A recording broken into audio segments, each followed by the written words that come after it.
Okay, we're going to go ahead and start our our work session at 4:35 on Wednesday, November 6th, 2024 in the Orem City Council chambers. This is going to be where we do our pre-meetings now so that Jerry can hopefully hear us better. We will use our mic. So if you want to speak, you can either have it on as long as you're not making too loud eating noises into the mic. But let's use the mics so we can hear each other, and because the acoustics in the room are horrible. So hopefully, I know, looking forward to the new space and hope it works better. So, hold on 1 second. What was yeah. Rebecca, what did we have scheduled for the first thing? Hello. So for the work session, we do have just those notes to make sure we're all good on the bylaws before we move forward to officially vote on those for you. And then we also have, we wanted to catch up on the APA discussion, I believe. We had noticing set up, Okay. but we're going to have to continue that for our next meeting. It does leave a spot open for food trucks if that was something anybody wanted to bring up as we move forward. But those are currently what we have on here. Are you asking about what we have for scheduled for the, No, I meant for this one because we had Okay. some back and forth about that. So I just wanted to make Yeah. sure what we had Yeah. settled on. And before we get started, do you want to introduce? Yes. Jared, oh, there's Jared. Jared, step forward. This is Jared Hall. He is our planning division manager and will be leading all the planning efforts that we're doing here in the city. He's new to the city, or is he just new to this job? New to the city. New to the city. Jared has a lot of experience. I'm very excited to work with him. He's got some great ideas, and there's not much he hasn't seen out there in the planning world over his career. So I thought Jared, if you go ahead and take a seat and use that mic for just kind of tell him a little bit about yourself and all of that stuff. And then you guys feel free to ask him some questions. And I like to refer to this as Stump Jared time. That's always fun. Yeah. Consequently, this happens to be my dinner too. So that's nice. So really excited to be here to meet all of you. I look forward to talking with you individually when I get a chance today or coming up. And yeah, I come from a background of planning. I've been doing it for a long time. Got into city planning right out of school as a young father and still doing it to this day. So I don't know if every time you think you've seen everything, that's when something new happens. So I'm looking forward to that. The October surprise of any new city that you go work in. I've worked in a couple of counties in several different cities, so I'm excited to be in Orem. It's a great town and been good so far for all 8 days. So where have you worked and where are you from? Most Where'd you go recently, to school and all that stuff? yeah. So I thank you. I live in Riverton, so it's not too bad of a commute, but a quick one in. And I most recently was working in Tooele. Before that, I spent about 9 years in Murray. And yeah, prior to that, I was in Roy for a while and even South Salt Lake at the very beginning. So I've been in several towns. But yeah, most recently out in Tooele. So I cut my commute more than in half. But I see a different lake every day on the way in. So it's nice. It's a good deal. Yeah, went to school Weber State a million years ago. It feels like now, but yeah, so had a good time. You make it sound like you're old, but you look like a kid to me. It's the chubbiness. It keeps that the what it wrinkles is? from hitting in. So see how that goes. Yeah, no, I've been at it for a while. I knew there was a reason I did that. It's a good strategy. I feel. Well, congratulations. Thank you. I appreciate the opportunity. So I look forward to finding out what happens here in Orem and getting used to your systems and your town and all of that. So beautiful place. Any other questions for him? Okay, thank you. That's all right. We're Thank looking you. forward to getting to know you better too. Appreciate it. Thanks. Yeah. Also, you'll notice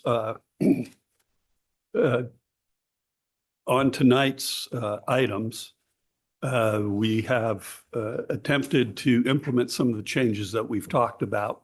So pay attention to those in the staff report. And it's a work in progress, as we talked about, and we'll continue working on that. We'll come back next meeting. And I let the noticing issue slip through the cracks, and so we're really not prepared today to go forward with that, but we will next time. And so all of these kind of changes and things that we've been talking about doing, let's just see how they go. And this meeting is a good place to give feedback, and we'll tweak things as we go along. Okay? Okay. Sounds good. So then first up, we're revisiting the bylaws. We can kind of just go through this document. These were what we talked about, make sure there's nothing that we missed so we can get those updated. Is the intention to have it on the next meeting? Yes, we wanted to make sure these were the items that we took down, that it seemed we wanted changes in some fashion. We wanted to confirm, whether it is, or if we missed something or we didn't quite capture it just right, then we can make those changes to the bylaws and be able to approve them next time. Okay. All right. So the first item, I don't have my thing open, but first item was the commissioner service term, that we decided that there would be no listed term limit, and clarity regarding if a commissioner may serve several times as long as if it's not consecutive. And that would be a requirement on the city code. I think the way it's written now, it just seems like there has to be some break. They can do 2 back to back, but they can't. Yeah, there's 2 back to back, but there has to be a break before they can be reappointed to the planning commission again. I believe so. Okay. Yes, that's what the code currently requires. Yeah, and I don't think that's anything we want to touch other than just making that clear that you can do 2 back to back terms. It's probably something that council members should be changing if they want it. Yeah, if they want to, yeah, but just making sure it's clear in there. I think How some long of these is were it? questions. How long is it term? 3 years. Okay. Yeah, 3 years from appointment, and then they renew. They can renew or they can choose not to renew. Removal from the commission, because there was some questions about the process. There are no causes listed for removal. Yeah, these are just notes that I Yeah, had caught. and I just saw them, so I'm like reading them out loud. Okay. Okay, sorry. Would like a clause that requires someone has notice of removal or a more specific at-will clause to clarify.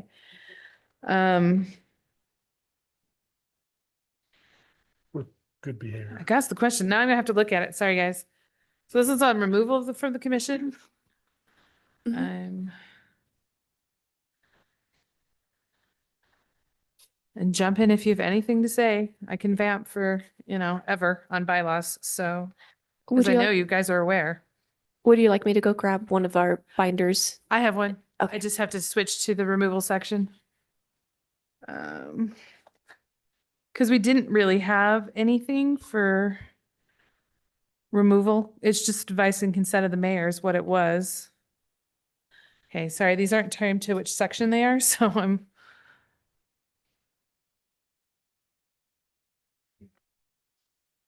Yeah, any member can be removed. That's just what it is in the thing. So I think we decided that we didn't want anything more specific. But they probably should be notified if they're being removed. Yeah. Yeah, It only makes sense. yeah. But So, 'Cause Probably should be limited stuff, but there's, abuse of authority, right? well, but But then the removal, mayor can remove them for that. yeah, the mayor, it's supposed to be like the other, like appointment where it's the advice and consent of Yeah. the mayor chooses, and then it's advice and consent of the city council. So that's how it is. I do think there should be, but that's just what the process is for that. So do we want any changes there or not Right? to what's in the I mean, bylaws right now? There's lots of examples of abusive people staying in power because abusive people have been above them and let them stay. So Yeah. it's not bad to have a way to just, you've done something wrong, you're gone. Yeah.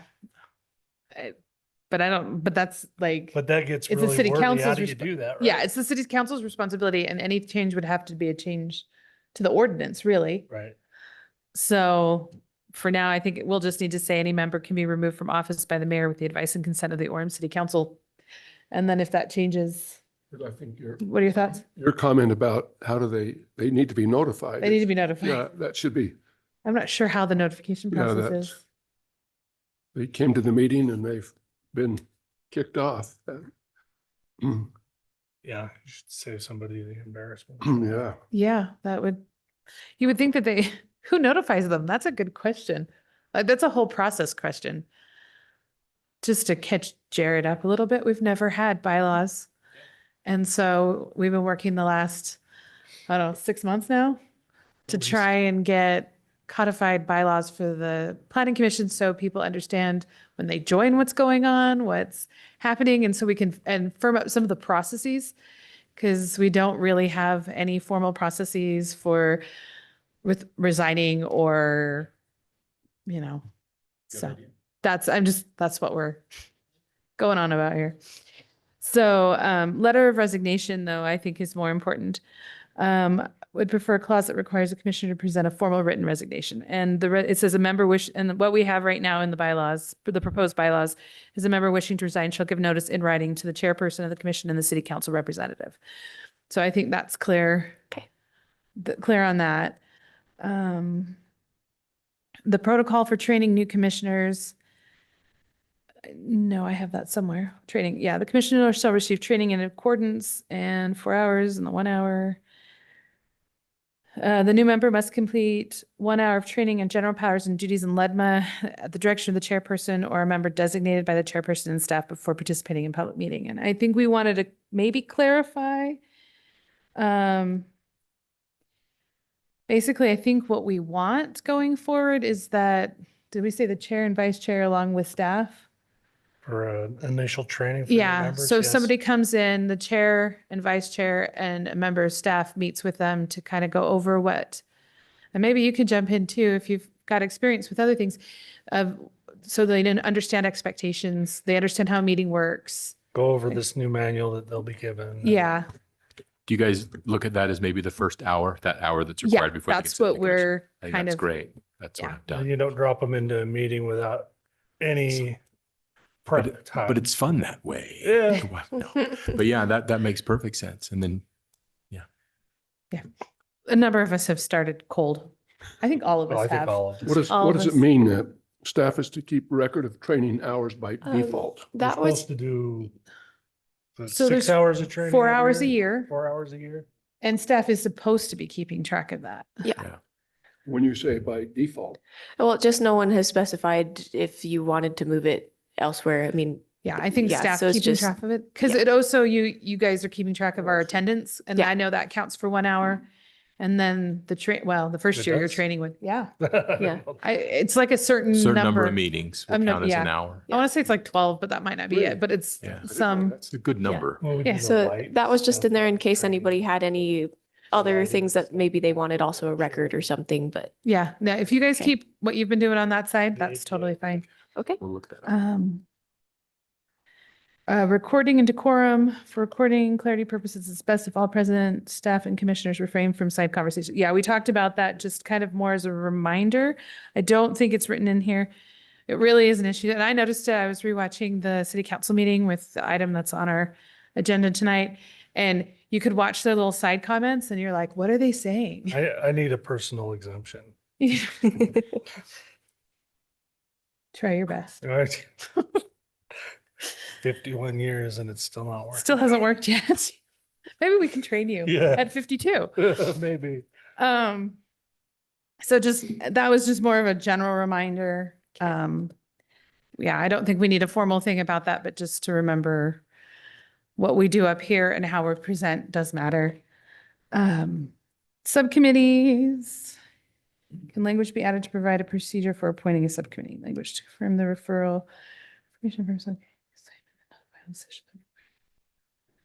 For subcommittees, we didn't have a lot already on there. The chairperson may create standing or ad hoc, so that's who can create them. But do we want anyone? And subcommittees may consist of members of the commission staff. Some committees shall report to the commissioner. Yeah, so basically, I don't know, do people feel like for subcommittees, there's a need for better language? Other than to say that we can create them. I mean, anyone who's the chair can, I think within any meeting would just be like, okay, yeah, let's do that. Let's start studying food trucks. Maybe, Or what do maybe you- the formal statement is just a purpose and scope.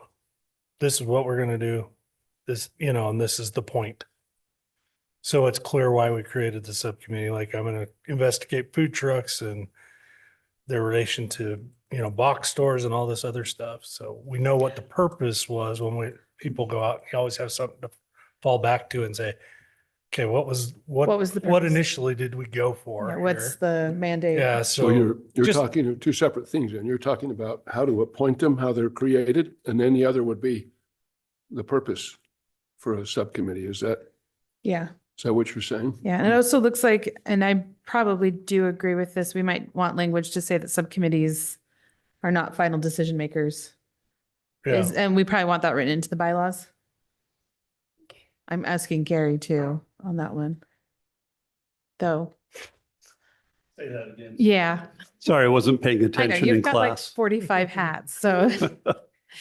Language to confirm that referral or information from a subcommittee is an assignment and not a final decision that requires a vote, public input or notice. Is that something we should have written to the bylaws or? We can. It would probably be best because then it's there in the bylaws. I mean, by operation of law, that's how it would work. But it would make sense just to have it in. So if somebody got our bylaws, and we're reading them, they'd realize, oh, there's a little subcommittee. They're not making any final decisions. They're just investigating things and coming back to the planning commission and making a report. Okay, So we Yeah. probably ought to make that change. so Clarity does not hurt. clarity does not hurt. So that item, so 6A little I1, that one we will want Sounds some like language written it's into the Site conference. See, I try. I know, you'll get it one day. Chair delegation, no current language for chairperson vacancy. Request for clarification of when the election is held and when the term official starts. I thought we had one. We did. We did. It's pretty Is that, light, but it's in there. okay, So First regularly scheduled meeting of the commission each year. that's when the formal meeting is, and a replacement is held Yeah, in the interim.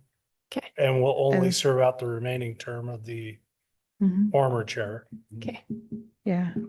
So that one's all okay, or would you? Maybe Yeah, let it's me- not let me spelled look. out as well as it No, should let be, me but- look, on delegation duty of chairperson vacancies. Should the office of chairperson become vacant, a new election shall be held to fulfill the remainder of the term as set forth in the bylaws. The election shall be for both the office of chairperson and vice chairperson. So that's what we have for substitution. To fulfill the remainder of the term as set forth. So I don't, I need outside. Like if you feel that's clear enough for, Well, only thing I would say, do you need one for the vice chair? Because what if the vice chair leaves, do you have to hold one for the chair as well? well, and that's kind of how we've talked about it, that it kind of devolves, that we don't have it automatically that the vice chair becomes chair. So if there's a vacancy in the Yeah. chair, it's a re-election Right. for the remainder of the term until the beginning of the year and then, But say you left, I didn't want to take it. You wouldn't have to run. I'd take my name out, but I'm happy to stay as vice chair. yeah, you could run as vice chair again. Well, I'm just saying, Well, we've never, and would we we've, need another election for that is my whole point. Just like if I left, oh, you now have to hold an election for a vice chair. I see what you're saying. So does that mean we have to hold one for the chair at the same time? I mean, you know what I'm saying? I do know what you're saying. Yeah. Because we're, unlike a president or governor, we're not running on the same ticket. Right. So, and I don't care either way. I'm just saying it just, Well, but we've also done elections both ways where it was whoever came in first as chair and whoever came in second as vice chair. Okay. So, and that's not specified in here either, how we want it, what method of voting or what method of. We're not an overly Thoughts? competitive bunch. We are so- not. Usually it's like you keep doing it. Yeah. So that's Yeah. how I end up here over and over again. So I don't know. Do you think I just want other people's opinion. Well, that was my take. I just didn't know that we needed to hold 2 elections in the midterm to replace somebody unless somebody, if I said, well, I'd like to be chair, then obviously that would vacate my seat Yeah. and we could open it at that point, but I mean, you can simply change it from the office of chairperson and vice chairperson to the office of chairperson or vice chairperson. yeah. That I would, don't know what everybody else thinks. I know. Anyone else? Any thoughts? I actually think it's fine as is. Okay. I think we're trying to be too detailed about situations that are probably rare in the first place. And most times could be handled amicably. That's what I think. I think it's fine as written. Okay. Any other thoughts?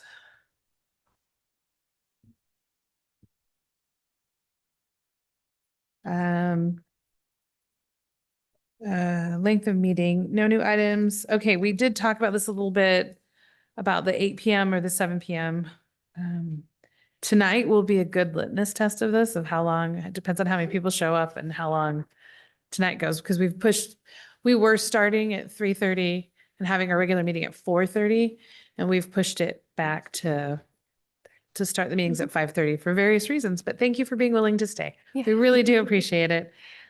I don't remember what we had in here. I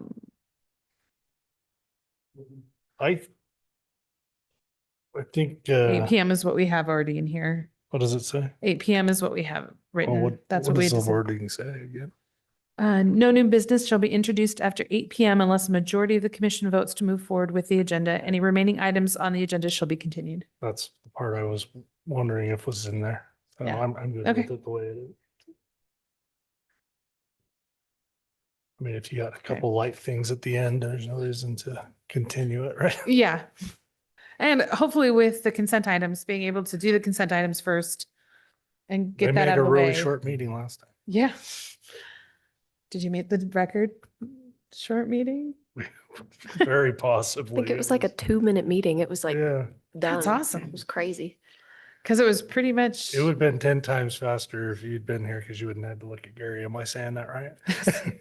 You made it through. I'm really Yeah. proud of you. Yes. So a motion can fail if a second motion is not made. Did I not write that in there? Hold No, on. those were just, I think Oh, that should okay. already be in there. That was just a note that Okay. was. I was double checking, like, I could have missed it, like, okay. Tabling more, commission may motion to table if more time is needed. Tables can be indefinite. Okay, this is just. Yeah, that is important. The consistent tabling may be interpreted as negative vote. Yeah. There is within the city ordinances that us failing to take action on it in a timely manner, which is of course vague, but whatever council feels is timely, can be seen as a negative motion. Request for specific language for motioning. I think that was more for trying to have some in the staff reports. Okay. Okay. And there's actually one more to add to the staff reports, which is that we can add, what's the right word? Conditions onto any of the Yes. motions, like for or against. Yeah. Like we could say, we'll do this, we're giving a negative recommendation. Well, probably really with positive, but a positive recommendation as long as they include or they move this road, 500 feet. And then, yeah. Yeah. And I do think, I know we've had a lot of jokes about I and yes and yay and nay, and I do, See, yes, any languages, but I think we do need to, for clarity's sake, stick to the yeses, the nos, the ayes, the nays. Yeses and nos probably being, I don't know, what do we normally say? We Now say I'm like, aye and nay. aye and nay, aye and nay. I'm like, what are? And then kind of Do we request to know if someone is a resident during public speaking? I don't, we generally haven't. Usually if they're not, they slip up and say something. But do we want, I mean, we used to require addresses, which we don't. Yeah, why? Go ahead. Why don't we Request require addresses? request addresses? Because if they're not in the neighborhood pertaining the rezone, if they live, or if they not requesting addresses, it's like not displaying fatal crashes, so the city is not liable for bad intersections. That is a very good question to ask staff. I don't know if it's a legal thing, if it was just a choice. It's just suddenly People changed. still do it. It's still done in places. A lot of cities will ask just for city of residence and name, your name and city of residence, or they'll ask for your address. Some people don't want to give it, and usually you just move on and let them make their comment if they. Once we get their first and last name, we can pull their address from the county record. It's public information. Yeah. So there's Yeah. no. Yeah. But I personally, I don't want to stand on YouTube and say, here's my address. All right, okay. But I would, but I would yes, like to be their neighbors or not, at least of the neighborhood Mhm. question. I mean, we've had, again, the same example was an amazing example to go through. Lived 3 miles away, just because they lived on the same street. It was not a neighborhood, but he was the developer's best friend and came in to say, yeah, I'm for the developer. He was not affected. There are search routines that'll take your picture off YouTube and find where you live. Yeah, so, anyways. so True. I, That is very I'm more true. inclined to know if I they just want it are more in the same. difficult. Right.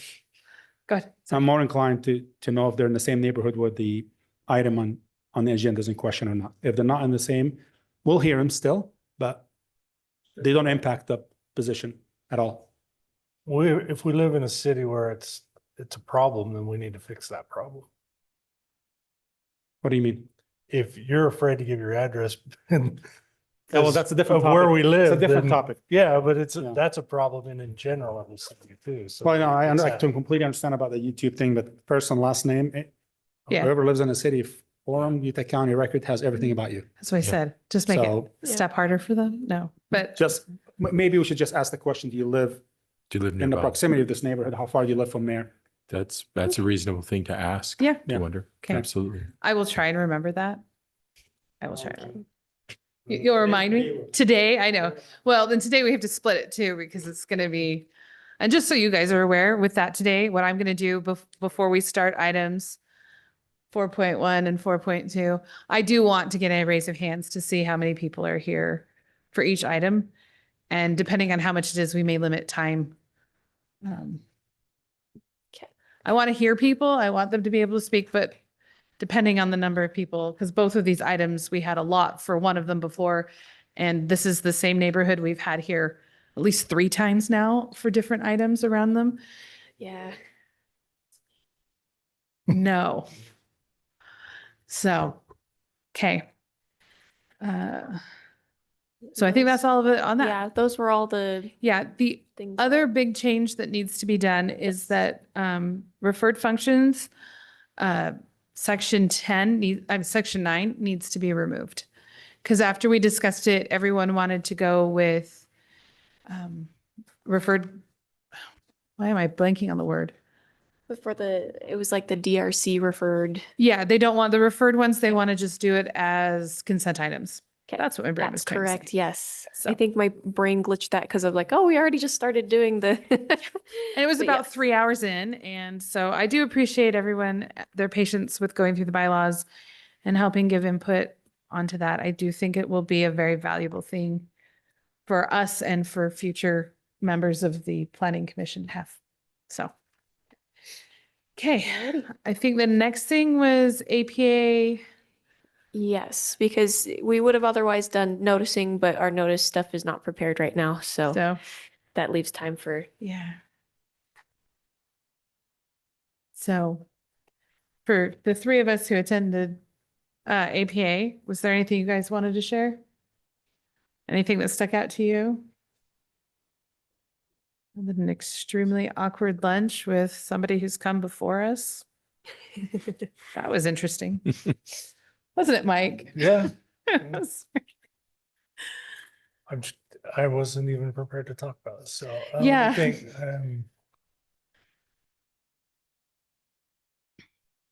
yeah, I mean, one of the interesting things I found is just some of the plans coming out of the state and their visions for, public lands and other things like that. Actually, it was very disturbing, but Yeah. yeah, a lot of insight into the way people are thinking and adapting to growth and changes within their city boundaries and how they've approached it, and some of the things we may want to consider adopting, strategies and stuff. We talked about some of the small, what was that called? Attached house, not attached house. Oh, and the apartment on the Yeah. property. More of a A prefab. detached ADU? Yeah, Yeah, ADU. which wasn't a session, but it was quite a good discussion. So Yeah. I really like that one.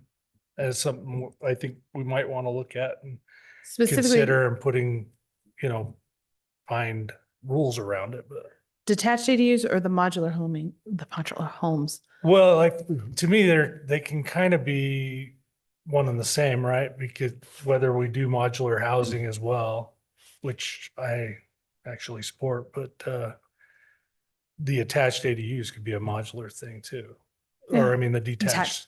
Yeah, and so just to fill in the other commissioners of what we're discussing, there was a whole session that was on modular housing, prefabricated. It's not like what we would think of like in the 70s as prefabricated, but parts of the building are built. Some of them it's full cubes, sometimes it's walls and stuff, but they're done in a factory and then they're brought and put on site.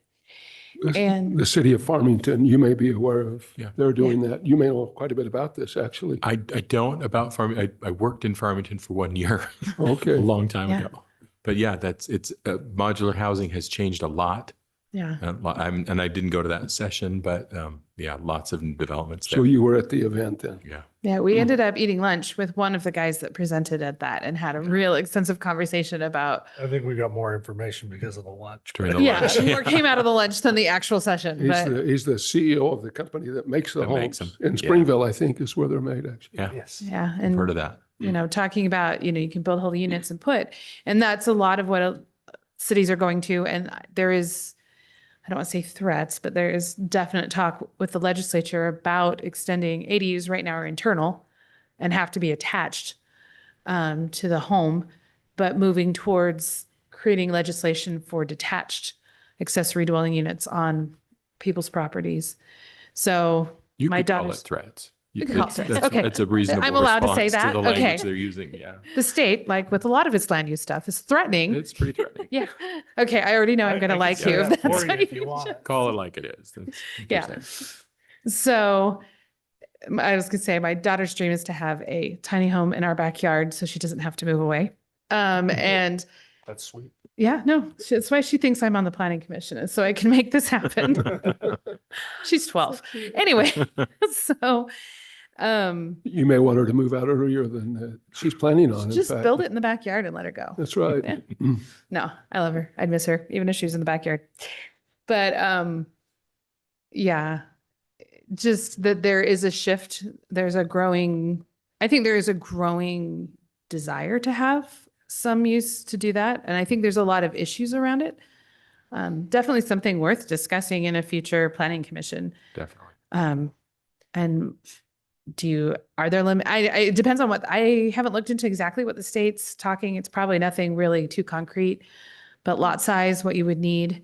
Part of the one city that's doing it, I want to say Salt Lake's doing it too. I think they talked about Salt Lake's that sometimes how we have some lots that aren't quite big enough to split, but they have like an old garden plot down the side, that making those able to have that area as a detached ADU. Yeah. Or, we've got some really odd pieces of land that might be able to have a small area to put in. So I think there's some real interesting possibilities there and definitely some stuff to discuss that would help with, some of the stuff we're talking about. Because we keep coming back to the affordable. But it's something that if we have it down, then that nobody has to figure it out later. Yeah. So, Or at least before it hits you. yeah, maybe we can be a model city and lead out on it. Yeah. Yeah. And then Anything else you guys want? Well, I was going to say that it might be a good idea if we were to find out some way what Farmington is doing, what the parameters they've established are, and Salt Lake City as well. Yeah, I kind of don't know compare. who We would can do take the that. lead to do Yeah. that. Jared, would We'd be you- happy to do that. It'd be fun Yeah. to, See fun what- to bring it back to another work session, I show think you it what would we be- find out. Yeah, That would be good to know Really good what's discussion. being allowed and again, what the guidelines are. I'm always up to call an old boss and ask him what's going on. You bet. Good. He's still there. trying to see if I have anything. Yeah, they said, I have a note that says Farmington has 22 years of ADUs they've worked through. So they have quite a bit of code. So Yes. Farmington's would be a really good one to Yeah. look at to start with. We'll check it out. Oh, I think I was talking about the infill options for flexible subdivisions. But there's different ways of doing infill cottage lots. So like small, tiny lots, like 1,500 square foot. But then they have a lot, I think Salt Lake was talking, they have a lot of other parameters around it about how they have to fit in, how they can connect. But that's also something to look at because we've done a lot of lot divisions that probably could be, if we had, I think if we were looking in the detached ADU, that you could have another unit on the, Well, I thought the presentation by the Salt Lake City Director of Planning was very interesting because he showed the history of Salt Lake City and how things used to be and how it's changed over time. And it's left a lot of these unusual lots. How do they make use of the property most effectively? But that would be another Yeah. place to go to see what they've done. But that was, I thought, a very interesting presentation. anything else you guys want to bring up? I got a couple more. I can- Are those recorded, those presentations? They're on the website now. Yeah. You can Are watch they? Okay, those on so the we- EPA website. We could go look at that then. Okay. Yeah, We'll do that. that's a good question. Yeah. Anything else? The other things I went up to, you can think of, I went to a session on water. And part of what came up in that is that we all have to do our water as part of our master plan. We have to do our water plan. So we will be needing to do that in the next starting next year. I mean, it's got to be think done. It's before. got to be in it by December 2025. I Right. believe you have to have that added to your general plan. Yeah. Grand Orem. Yeah, great. We attended a training in July on that, and Matt's leading the charge on that. We already actually have some pretty good standards from Public Works efforts with respect to the requirements. Mhm. So I think it's going to be pretty easy for us to Good. adapt what we need and bring it forward for you. What are the requirements? Do you remember off the top of your head? Not off the top of my head. No, Okay. it's a lot. You just have to have a plan, You have and to- then we start ratcheting down on what you get to do.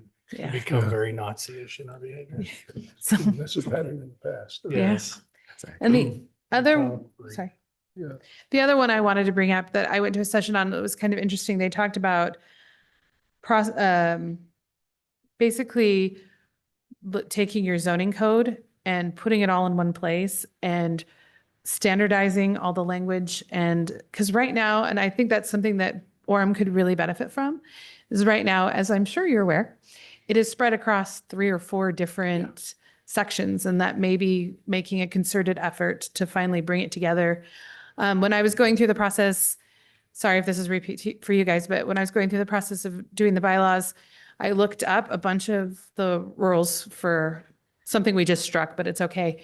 And I noticed how many of our statutes say the planning commission can approve this, but then the city manager can make this tweak to it under certain circumstances. And there's a lot of things that I think processes that as you guys are going through and working, I think could be clarified and cleared up. And so we know, so the general Yes. public knows, so you know.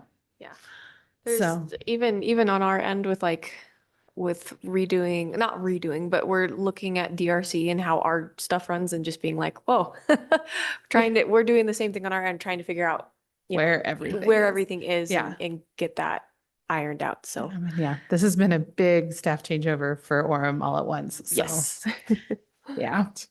I'm trying to think if there's anything, updating. They also talked about updating code and going through that process.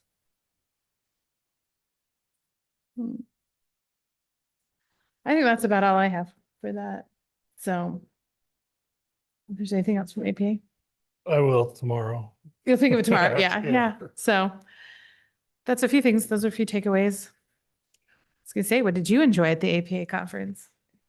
Oh, I'm sorry. Oh, you- I didn't get to attend it. Oh, you I didn't watched attend. a couple of sessions on the website, Website, after, yeah. but yeah, I wasn't out there. Yeah, awesome.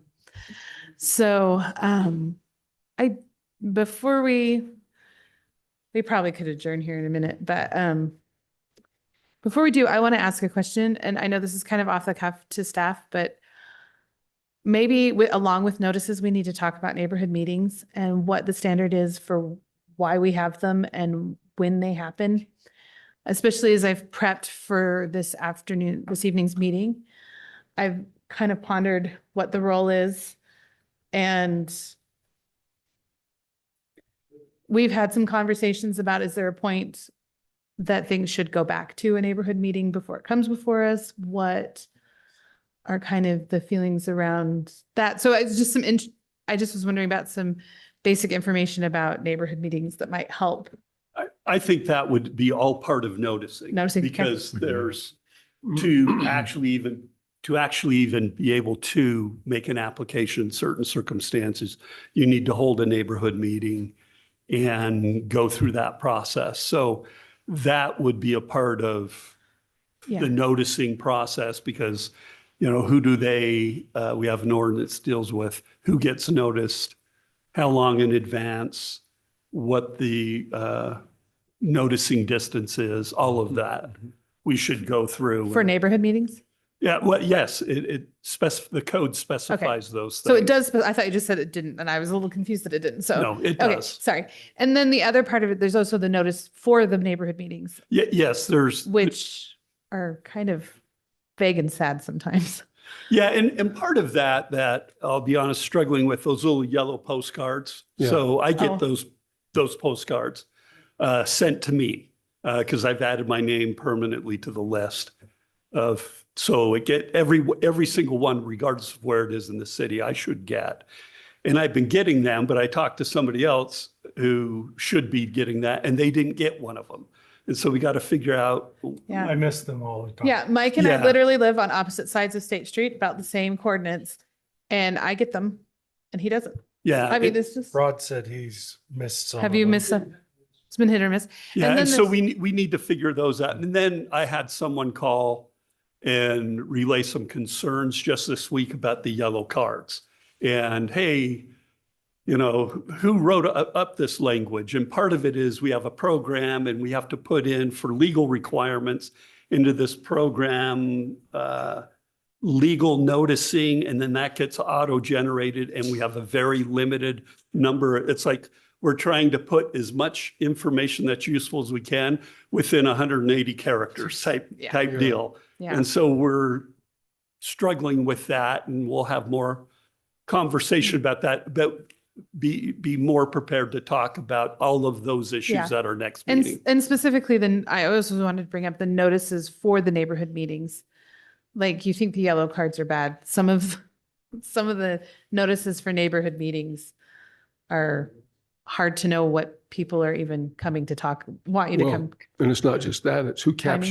captures what's discussed at the neighborhood meeting? That is also another issue. Who writes and gives the, Yeah, and the ordinance covers those things. Okay. It doesn't Yeah. cover a format or anything like that. But that's something that we could can talk cut about that. at some point. Is there a particular format that a neighborhood meeting letter should go out in? Okay, but I've seen the results captured where they've cited what people have said. And then sometimes just some general assessment has been captured that just kind of generally states how people felt. But that's biased. It's someone has an agenda that's done that, I think often, maybe not always, but it seems to me there should be some guideline for what's other than just a neighborhood meeting was held and here's who attended. It would be well to know what was discussed. Yeah. Maybe that can't be facilitated. no, I don't know. I think that that's stuff we can talk about, and that if we need to propose ordinance changes to say, these are the items that need to be included specifically in a neighborhood meeting report, we can talk about Yeah. that. So then we will plan to do notices and noticing on the November 20th meeting. Sure. Okay. And we'll include the neighborhood notice kind of discussion Okay. with that too, at least the kickoff for that. Okay. So if I may jump in on that, I did get one of the yellow cards. I went to use the link for more information. I was sorely disappointed. There was nothing there. It didn't even drop you into the files? Well, I got there, but it Okay. wasn't populated with the information I expected to get. Because oh, sorry. So I would like that looked at as well, because if we're putting out a link for more information, then if we do that URL, we should be able to get more information about that notice. Yeah, I was gonna say, when I've done it before, you get a file folder system and you have to click it. You'd have to know exactly which one, if you can read it off the tiny print and to know to click it. So those are all things we'll talk about Yeah. next time. And some of those folders are password protected, so if you don't have the secret key, you don't get in. Yeah, and that's a part of this noticing thing that we should talk about. What I'm hoping we can do is take you through somebody wants to come in and do a rezone. Oh, that is the whole chain. How do they begin it? A neighborhood meeting, what notices go out, how that works, what it looks like, what our code says. We have some bare minimum requirements in the code. There's some things we do above and beyond the code that are nice, but not necessarily required. So we have to look at all of those things and see how it's operating, when somebody could expect to get the postcard, when can we get materials into the, Online. yeah, if we're giving somebody a link, I would have the same expectation that I can follow that QR code and it will bring me right up to it. Okay. Great. Then if there's nothing else, let's go ahead and adjourn so we can get reset and ready for, oh, do you have something else? I would just like to put on our plan to go over the general plan and the transportation area. It is, yeah, it is on our list of priorities after food trucks and neighborhood meetings and noticing and I'd like to move it up higher because the transportation stuff is coming fast. the Transportation area stuff. Okay. Yeah. Okay. Well, we'll talk about that a little bit afterwards. Okay. All right, then we will go ahead and adjourn to until 5:30 for our regular meeting. Does it go?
All right, we're going to go ahead and call our session of the Planning Commission to order. If we could have everyone sit down. I will call this meeting of the Planning Commission for the City of Orem to order at 5:34 p.m. on November 6, 2024. We will begin with an invocation by Rod. Our Father in heaven, we're grateful for the favorable circumstances which allows us to meet here this evening. We're grateful for the freedoms that we enjoy in our country, for the privilege and opportunity we have to speak our minds and have our voices be heard about things that are important to us. We're grateful for the structure and the freedoms that allow us to do this. And we recognize that we're very fortunate to have these privileges. We're grateful to enjoy all the bounties of our nation and our state. We ask you to bless us this evening with thy spirit. Help us to be kind and civil with each other as we express our opinions and thoughts. And we ask for these things humbly in the name of thy Son, Jesus Christ. Amen. Thank you. We are going to continue our consent agenda item to the next meeting. So we will skip over that and we will go directly to item 4.1. But before we begin, I want to do a quick poll of the audience just so we know how many people are here for item 4.1, which is the Canyon Tech Park. Okay, how many people are here for the Whitestone Estate? Okay, about half and half. Okay, that's good to know. Just trying to, for timing and just to know who's here. So thank you very much. I appreciate that. And then we will begin with a presentation from Jared. Thank you. I'll be relatively brief if that's all right. This is an item that has been brought back to you as the commission after it had gone through your process and moved on to city council. The city council heard the item and continued it and asked that it be brought back to you with any modifications. So this is the Canyon Park Tech Center redevelopment request. It is for a PD zone, 23.3 acres. And the modifications are what I want to principally talk about, but you can see the outline of the property there. This is that Tech Center Park. The request is to change it and allow residential development of that area. The previous well, let me just show you really quickly. This is the PD6 zone right now. The request would modify that PD6 and replace it with PD54. The site plan that accompanies that, you can see the PD54 there labeled, it's the same area. The site plan that accompanies that has been modified from the first version you saw to be about 4.6 units per acre at this point, down from the previous density of 6 point some odd. The attached housing has been removed from the concept plan. Still a local street, local road serving all of those lots. These are then all single family detached homes, and the density is down to 4.6 units per acre. There's actually that half acre park area still in there, the two sections that you can see of green space. We have prepared just a quick recommendation for you. You can recommend approval as a commission. You can recommend denial to the city council, or you could continue this and ask for more information, more time to consider things. But just as a reminder, this is a recommendation that you would forward to the city council either for approval or denial. We've been in touch with the applicant on it. They're going to make a presentation to you tonight to go over some of the changes that they've made in more detail. As I understand it, looking at things, the elevations of the single family detached homes, that the look and feel of the units hasn't changed, but they'll present those things to you tonight as well. So do you have any questions for staff before we turn it over to Mr. Prince? Any questions? Nope. Okay. Okay. Then we will invite the developer to come forward and give their presentation.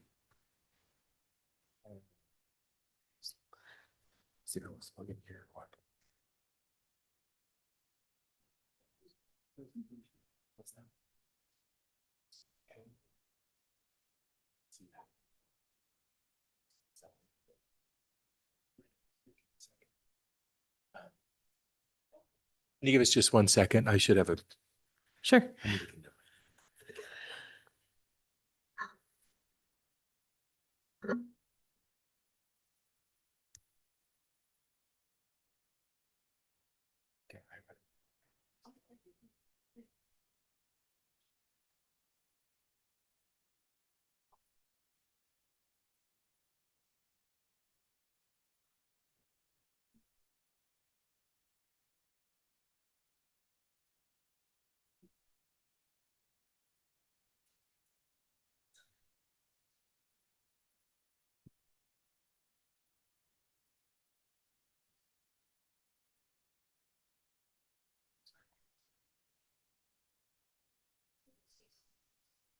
Hang on a second. Are you wrong?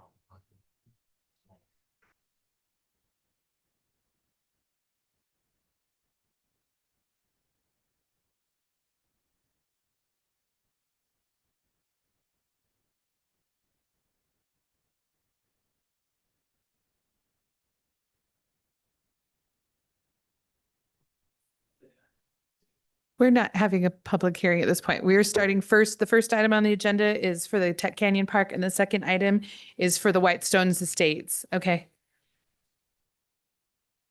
We'll talk about that in a minute. We're waiting for the presentation. Okay, thank you. Okay, the time will come.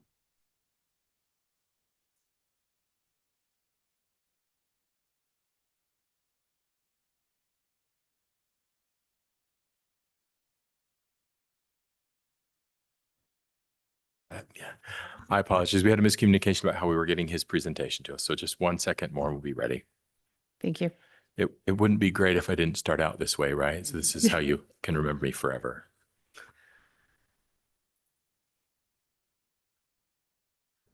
There you go. Just from your email. Yeah, that'll work. Oh. It should just.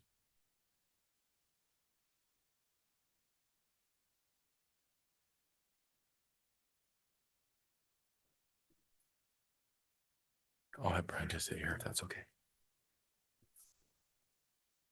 Brian.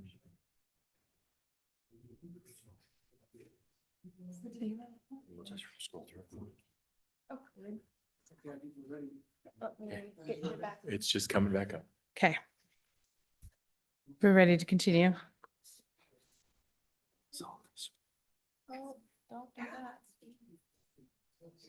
And, okay, so. If you hold it up, it's really interesting to see where the lot lines are. This would be a good time for me to let you all know that I'm cursed. So Oh. that's, yeah, So we'll start off there. yeah, Awesome. it's coming though. I don't know. Okay, this whole entire technology around here is cursed. That's plenty. No. No, what? No. Okay, sorry. There we go. Okay. All right. Oh, well, evening planning commission, Brian Prince with Tri-Point Homes. Appreciate the time tonight. We are back. Just to give a little context, we came before you in August and then subsequently went from there later in August, I believe, to the city council where the application was tabled. And the motion requested that we come back to planning commission for going back to council. So that is why we're here tonight. It's been a few months. The reason for that time is we took your feedback, took the council's feedback, and went back to the drawing board with the property owner and worked with the Moore Group to restructure an arrangement that would allow us to make a material change to the design. Kind of the guiding response from the council was, hey, if you do come back with a substantially different plan as it relates to some of the key points, which was density and lot design. And so that's what this is, and look forward to getting your feedback on this tonight. Maybe if you'll just scroll through.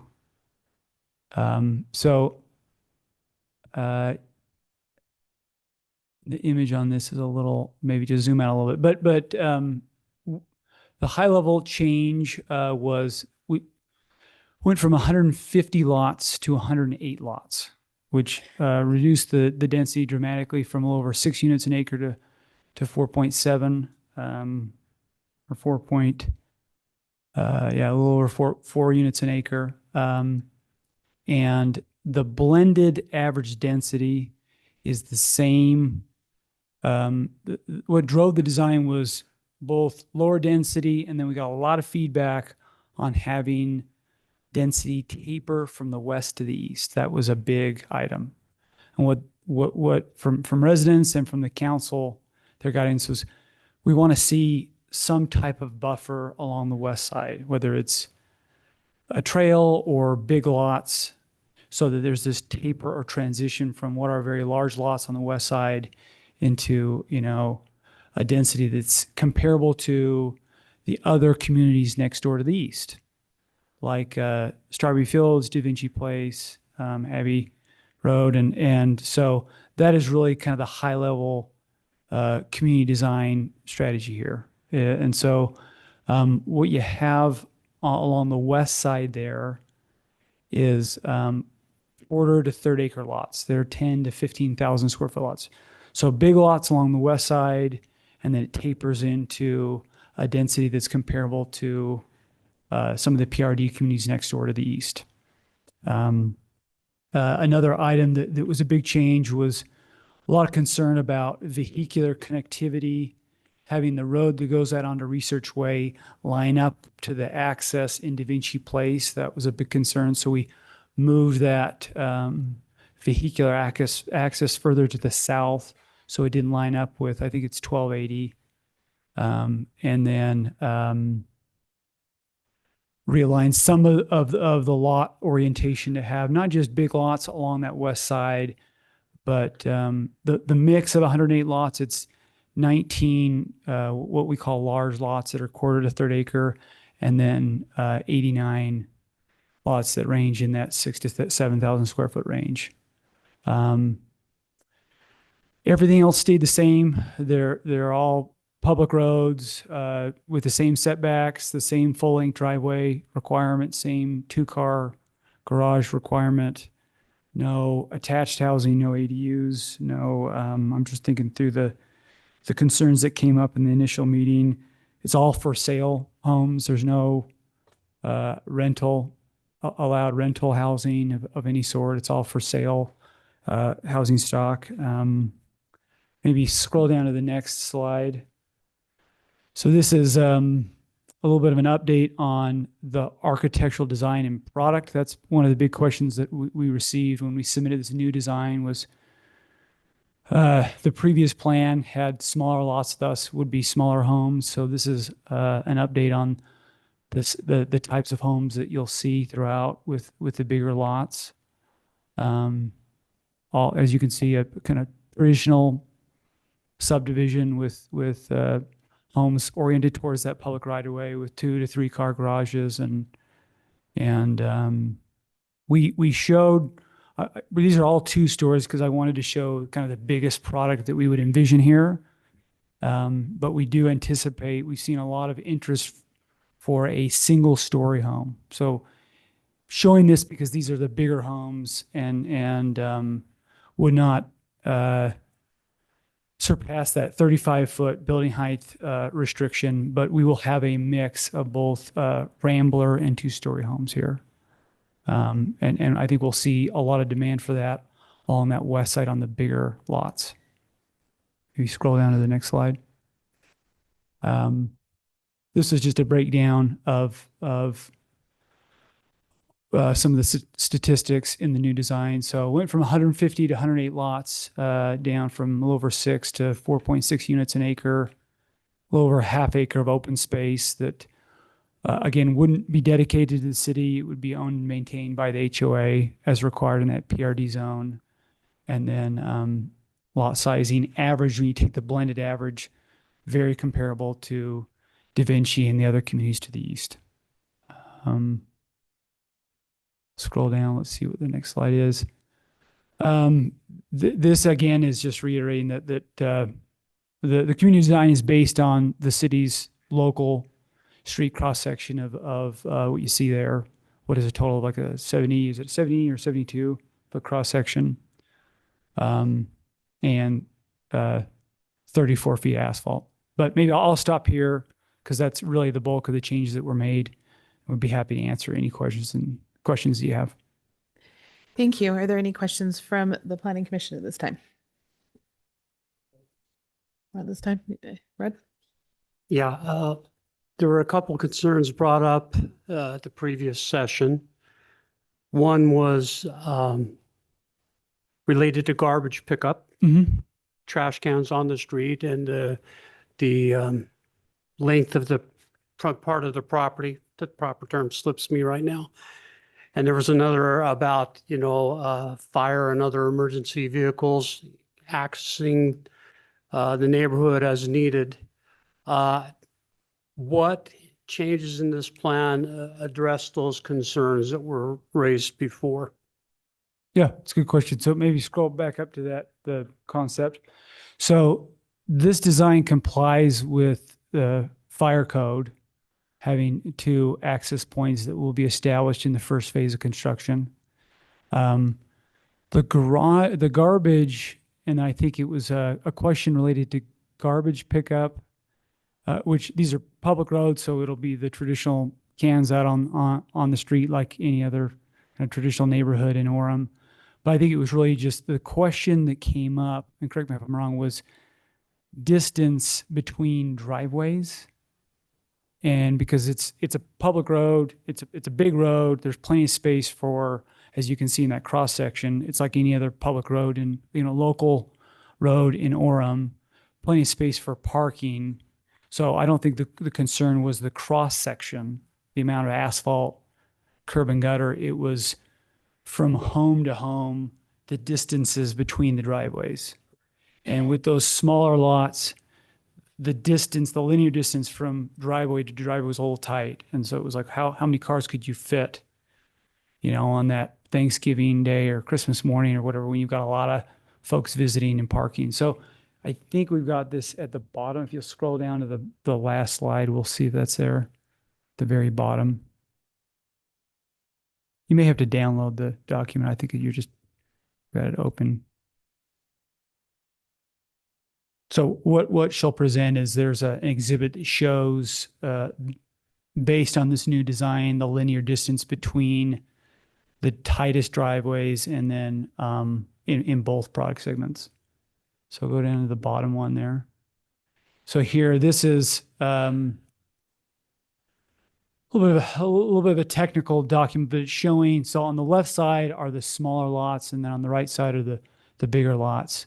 And so we came up with a detail here with the civil engineer showing in the smallest or the tightest scenario, the linear distance between 2 driveways.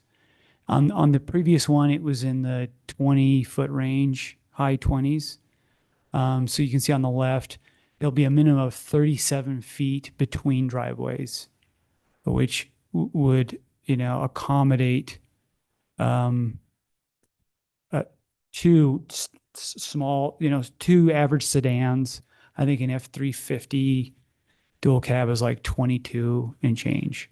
So even on the smallest lot, you're going to have plenty of space for parking in between the driveways. Then obviously on the large lots, 75 feet is significant. So I think this is probably one of the better outcomes of the design is you've got 4 stalls per lot with the full length driveway and then a 2 to 3 car.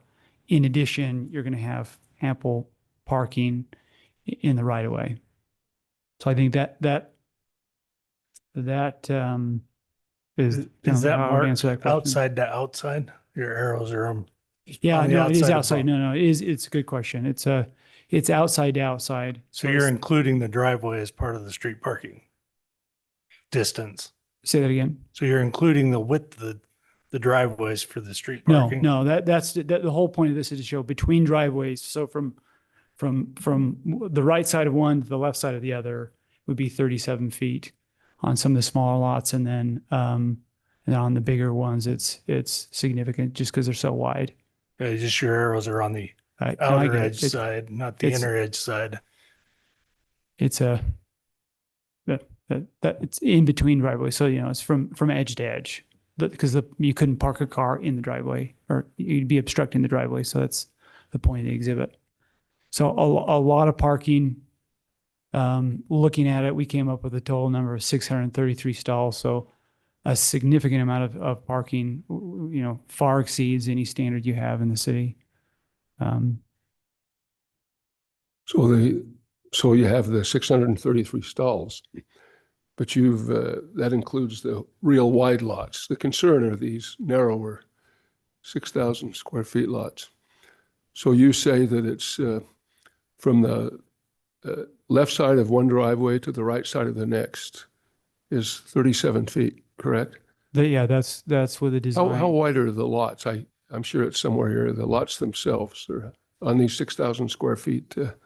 They range from 55 to 70. I mean, it depends on the corner or interior lot. And then on the larger ones, they are 80 to 100. Yeah, smaller wider. ones that I was concerned about. Yeah. Yeah. So it's ample amount of space for on-street parking. It's going to be similar to traditional other single-family residential neighborhoods you have here in Orem.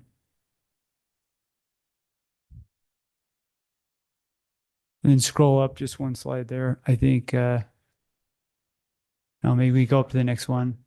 Yeah, again, that's the local cross section that's in the standard. So this is not a modified. It's even bigger than, I think, in certainly in Da Vinci. I don't know in Strawberry or Abbey Road. I'm sure that some of these folks could speak to it. Those were modified road cross sections. One of them was private. It was turned public. They're more narrow than what we'd build here. This is your city standard. Are there any other questions for the builder at this point? The developer, sorry. I'm a builder. You're a builder. Yeah. It's okay. It works. Happy to come up and answer any questions that come up during the hearing. Okay. I do have one question, but it's more for staff to understand in relations to this. So I think unless there's anything else for him, you can sit down. I do have a question. Appreciate it. Thank you. Yeah, thank you.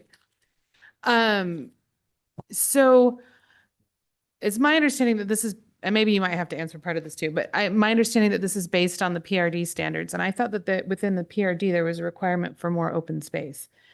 Or because I know with Da Vinci, it's based on their green open space and their lot size to make the average for how many, that might be a Gary question.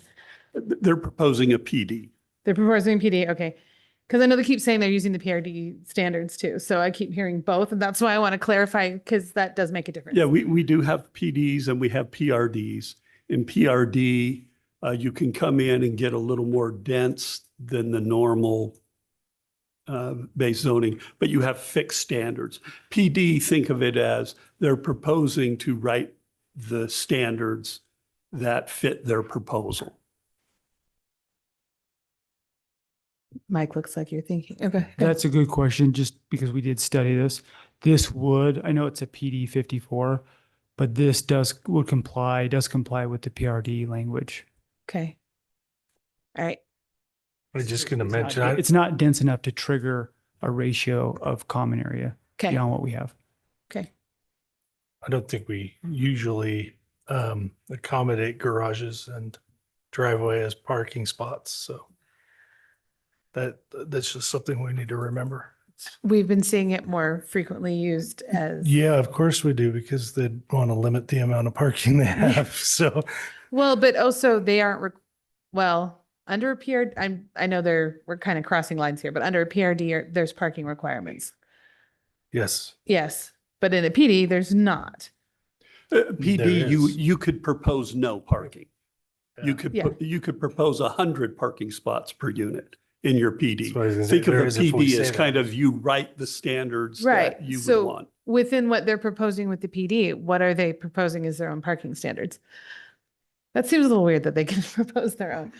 But has that language even been written yet? Or like, is there a parking standard that exists in relations to this project? I think that's a good question for ask the developer. Okay. The ordinance this PD 50 ordinance requires a minimum 2-car garage with a full length driveway. Okay. And that's reinforced with the setbacks. Okay. So, yeah, I mean, that's what we came up with. I mean, one thing that changed was we had some clustered parking in the original design. But your ordinance it doesn't allow stalls immediately perpendicular to a public right of way. Like you can't have stalls where you back right out into the public right of way. Mm. And so it removed that. And we went to this very traditional orientation of a full length driveway and a 2 to 3 car garage. Thank you for that information.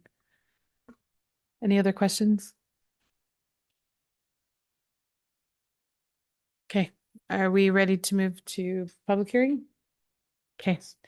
I forgot to read item 4.1 into the record, so I'm going to read it in just as a reminder that this is a public hearing for the Canyon Tech.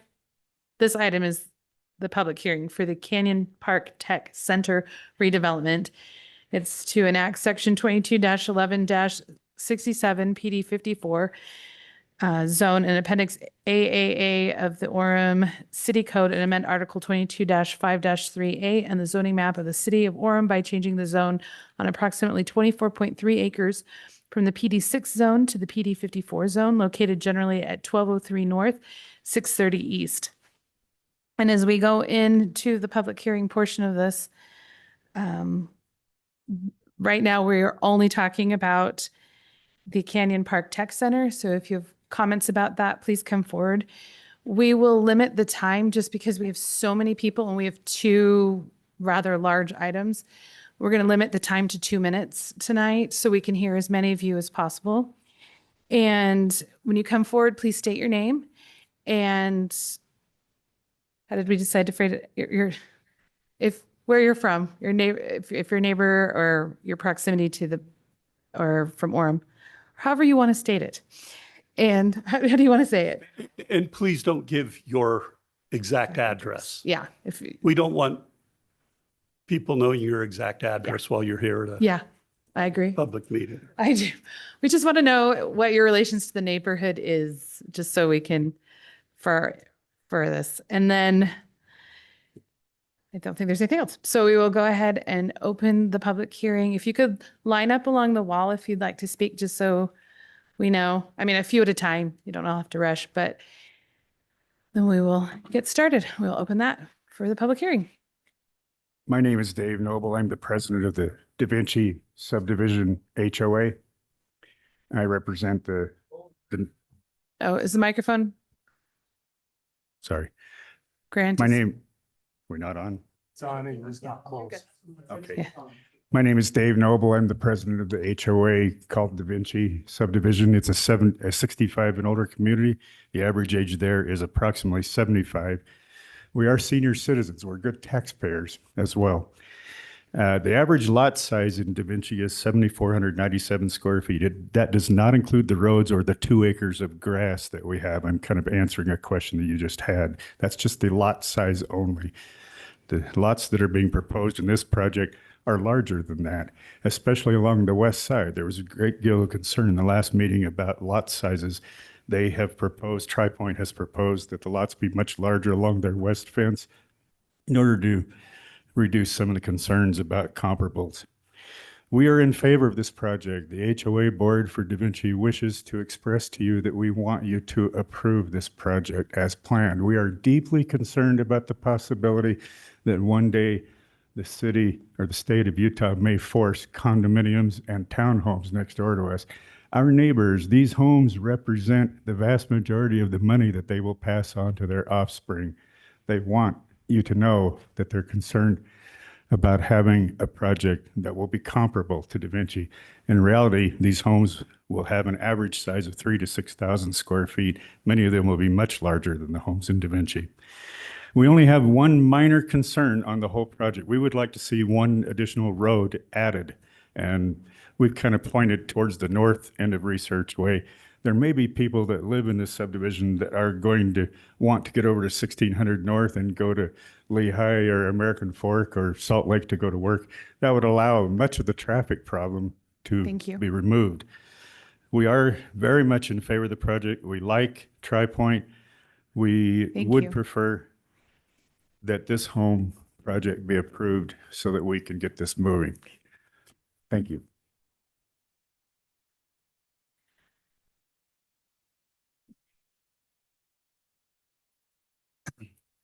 First of all, I hope the acoustics are better so that even standing behind me, I could not understand.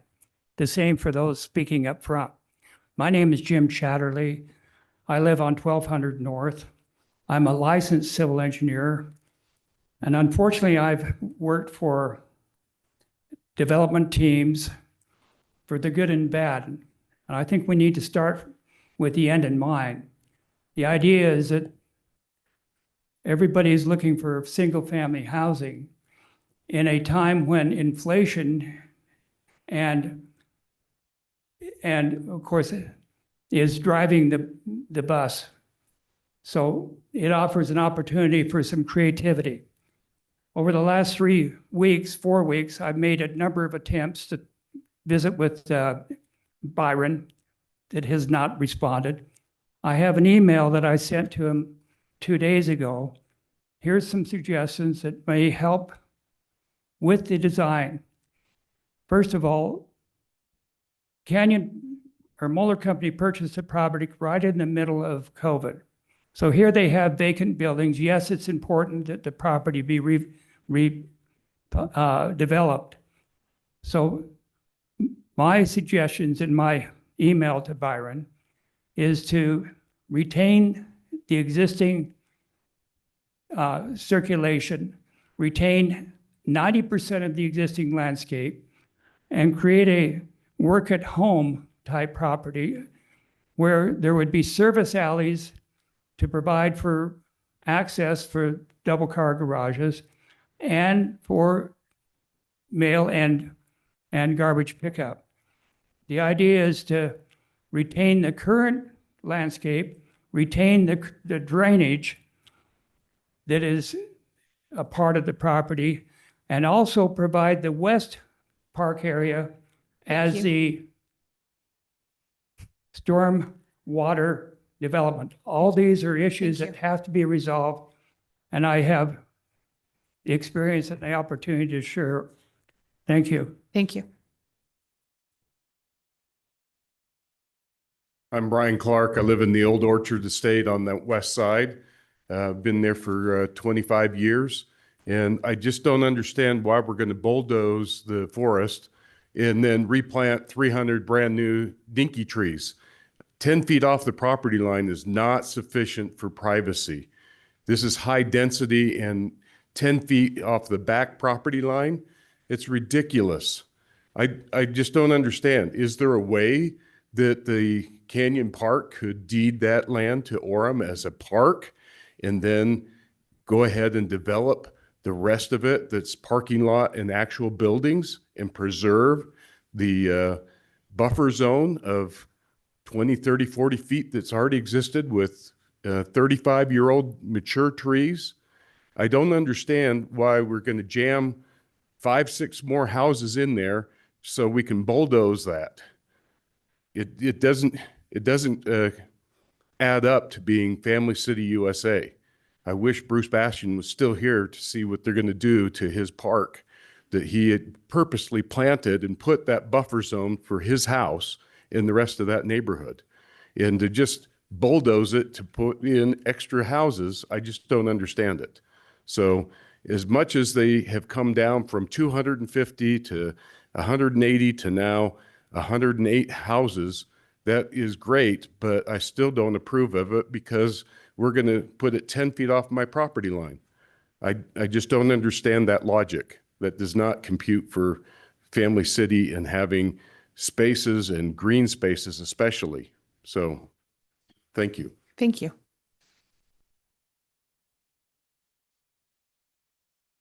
Hi, I agree. I love the beauty of that area. But if it is going to be rezoned and, developed, I would love to see at least one more access road. I'm sorry to interrupt. Sherry- Can you state your name? Sherry Page. Okay, thanks. Yeah, that just Da Vinci alone has whatever it is, 42, 44 houses, but we have 2 access roads coming in there. And this is going to be, if it is fully approved, 108 houses with 2 access roads. So I have talked to many of my neighbors, and we feel strongly about we need to have the traffic flowing in and out better instead of just, down to 2 access roads. Thank you. Thank you.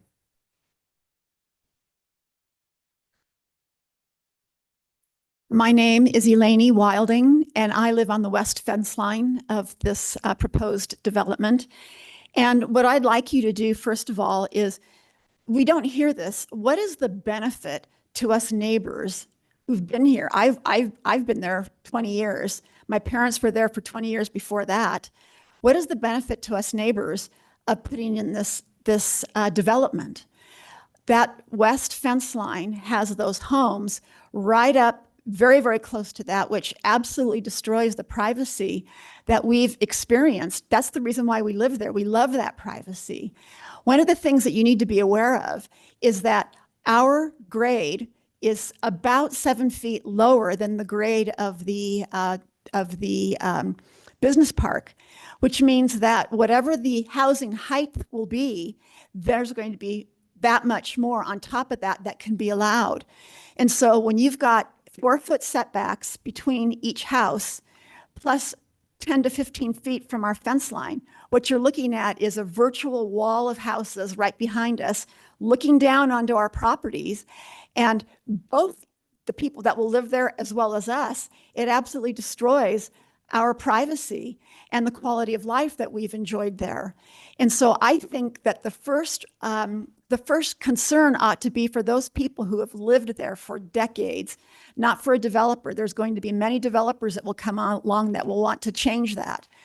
And so I would like you to really consider that everything that we said last time when we were here, and now we're here again. And I just want to add that strenuous point that on our property line, you absolutely destroy the privacy and the quality of life that we have there.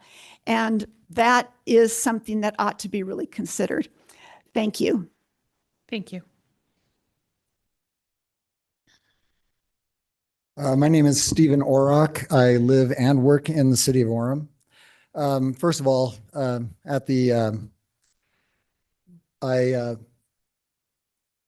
indulge me on this cliche. This is the same dog with a different bite. The last time Byron stood before you and you asked him the question, can you guys bring a different proposal to us?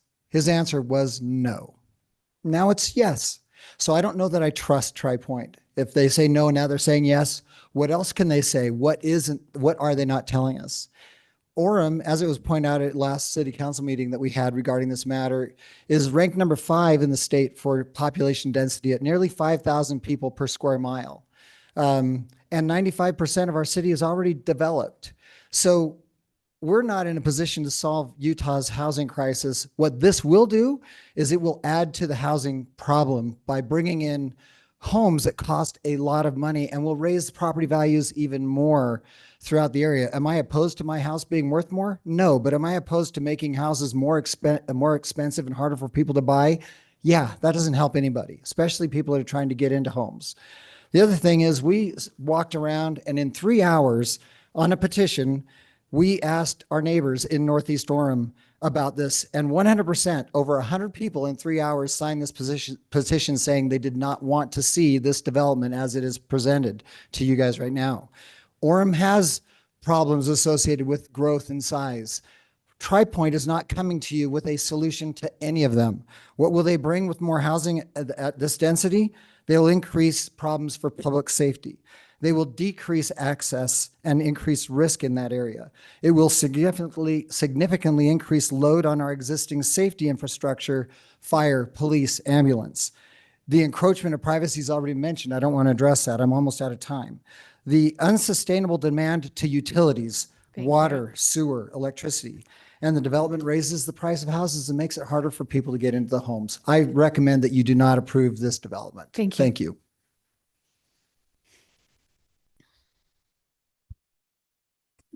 Hello, my name's Albert Clark. I live in Da Vinci. I've been kind of bothered because I'd like a little bit more clarity on a lot of the things. We haven't seen a new plan that shows us how the lots will line up. I assume maybe they're a 10 thing. I heard today there's 57 feet across the front on a 6,000 square foot. That means we've got a 20-foot front. They've only got 80 foot to put a house in. I'm just not sure how that fits in the house. The written description hasn't been updated, so it still says 6.6 houses, and it says that the parking will all be by the things in the driveways. There's no diagrams of the lot, and I'd like to see the floor plans too. I also kind of bothered by the idea of, I think it's kind of myopic to always talk about Da Vinci. Da Vinci, there's a few of us old folks there. We're probably 2% of the people that are going to be affected by this. So why are we talking about making it like Da Vinci? That isn't what I heard the last 2 meetings I was at that people want. To make sure it isn't like Da Vinci anyway. This plan, which you probably already know, has 24 lots that are over 8,000 square feet. I came here because I wanted to see whether I thought that that the city was setting a barrier. We want something like an R&D 8, but Mr. Prince obviously thinks it's to negotiate. They have 24 houses that are over the 8,000 feet. 9 of those are on corners. That's why they're that big. They have the 13 that are 8,000 square feet. 10 of those are on quarters, and they have 69 or 64% that are 6,000 square foot lots. That isn't like Da Vinci. Da Vinci has 28% that are 6,000 square lots. We only have 2 larger lots, and almost all of ours are between 7,500 to 9,500. So it isn't much like Da Vinci, but Da Vinci is also age-related. That means we have 2 people per house. Thanks. Thanks. My name is Alice Howard, and I live about a block south of this development proposal, and we've lived there for 35 years. And I'm just really concerned, when Da Vinci went in, we were told that it was just kind of a little pocket, and and we didn't realize that the business park would be gone at some time. And I'm really confused because in their stuff, they show that it's like 4.6 units per acre, but wouldn't that be R8 if it was truly 4.6 units per acre? And I'm not seeing how that is. And from all of the walking and everything I do up there, I don't think that this is the only parcel of land that is going to be brought to you in the next 10 years. Because there's not many cars up there at that business park. And I see that another section of it could go. And the streets over there on this east side with the junior high and the elementary school, they're overcrowded right now. And I would appreciate if you would continue having lots the size of the area around, which the minimum, except for the little pockets, was R8. Thank you. Thank you.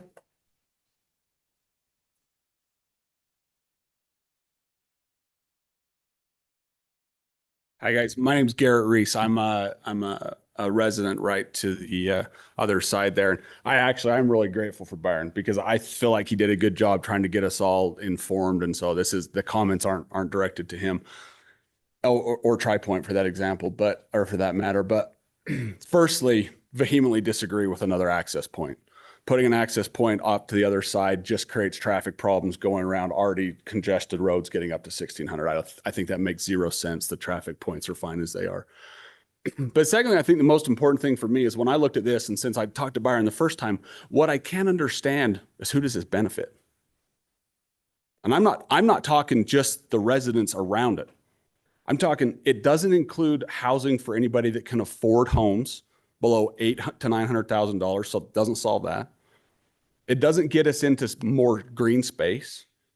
It solves nothing for anybody. It doesn't help the community. I don't know who it benefits. And it's not against Byron. I just don't know, except for the developer that's going to make money, what's the addition here? Go on Zillow. There's tons of homes in this in lower and in the same price bracket that are already this doesn't solve anything. So that's my ask, is just think about who are we trying to benefit here? Thanks. Thank you.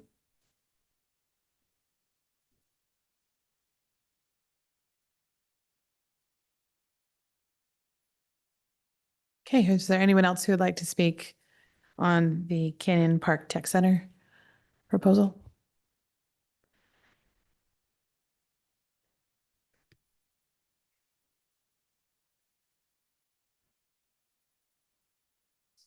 I get a little push. I think when we look at, Please state your name. look it down a little bit. No, up. State your name. like that? Yeah, up and state your name. All right. Howard Wilding, Thank you. and I'm a neighbor there in the area. This is a rezone so you're having to rezone something that's already been rezoned off of what was zoned. And I think anytime you look at rezoning something as a committee or a council, you need to look at that it needs to make sense. And I think the proposal that was before this one just didn't make sense in so many different areas.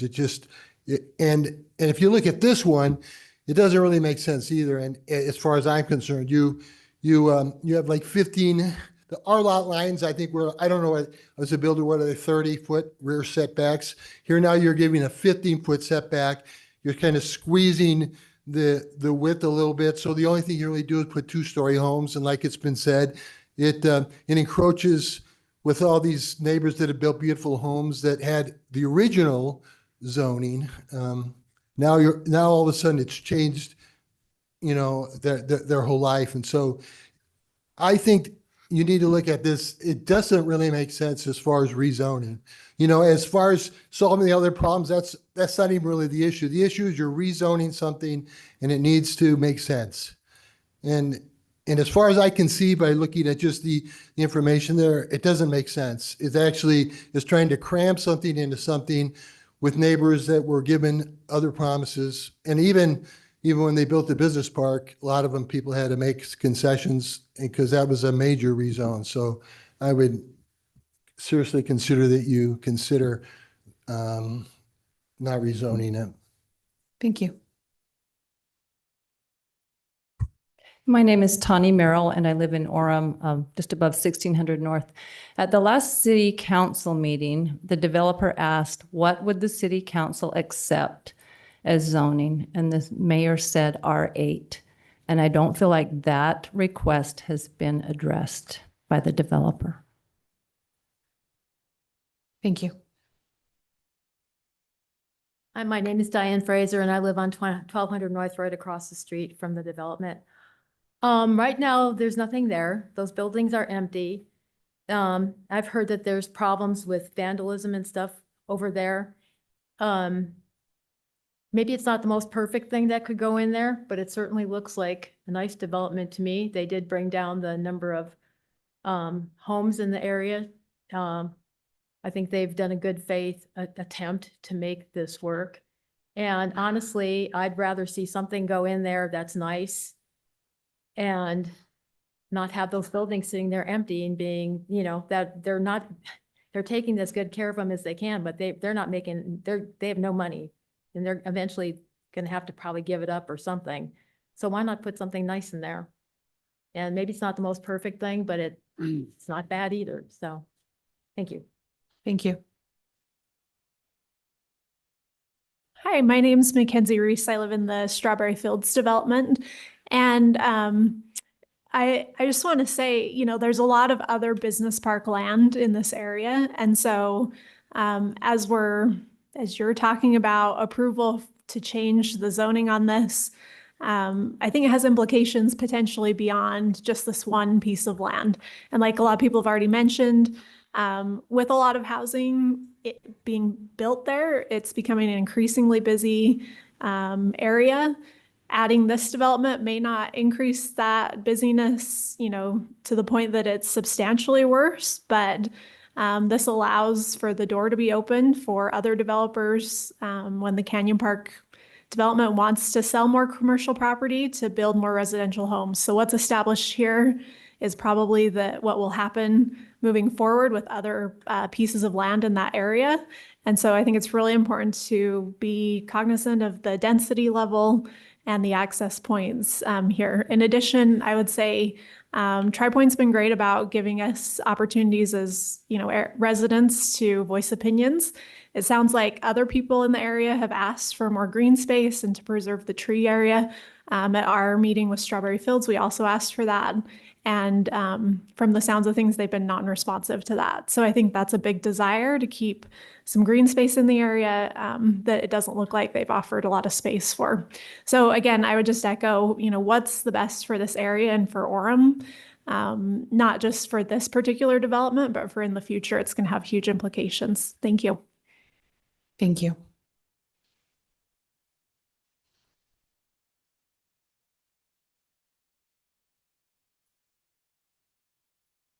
Okay, I'll make one last call for anyone who'd like to come forward regarding this item.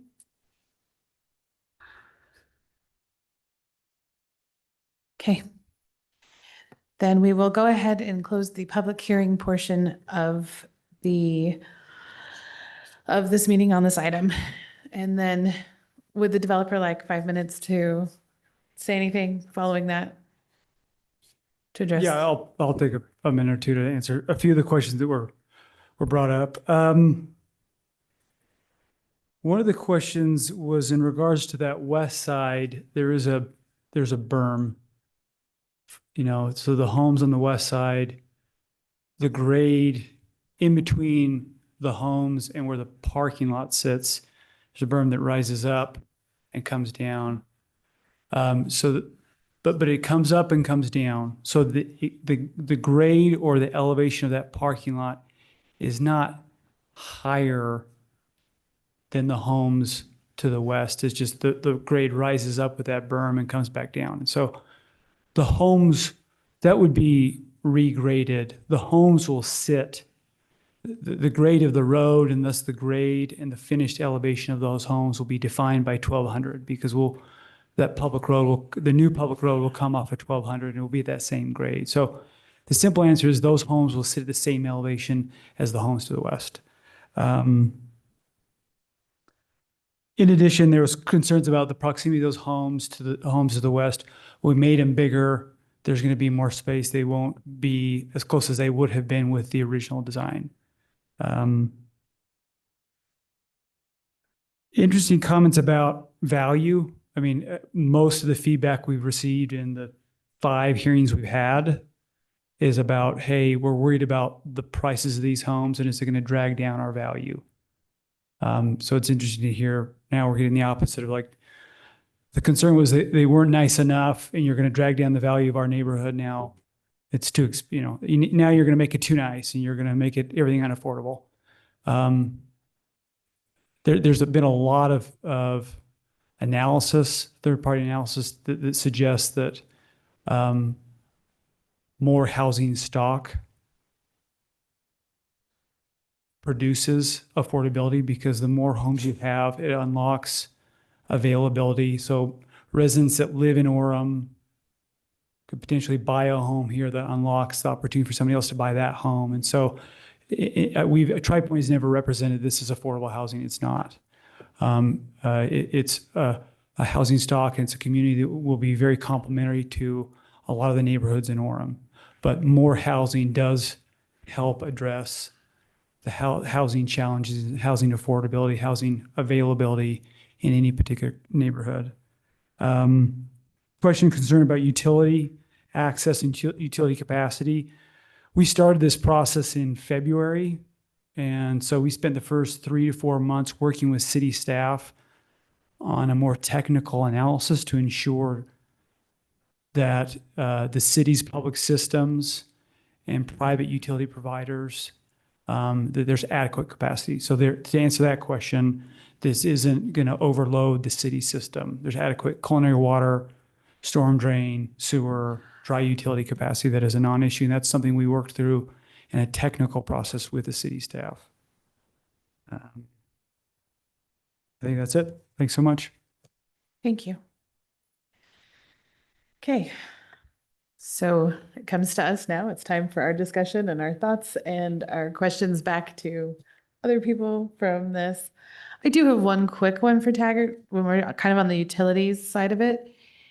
I noticed that this project doesn't have any form of detention basin or any sort of, is there a reason why this one doesn't require one, but others sometimes do?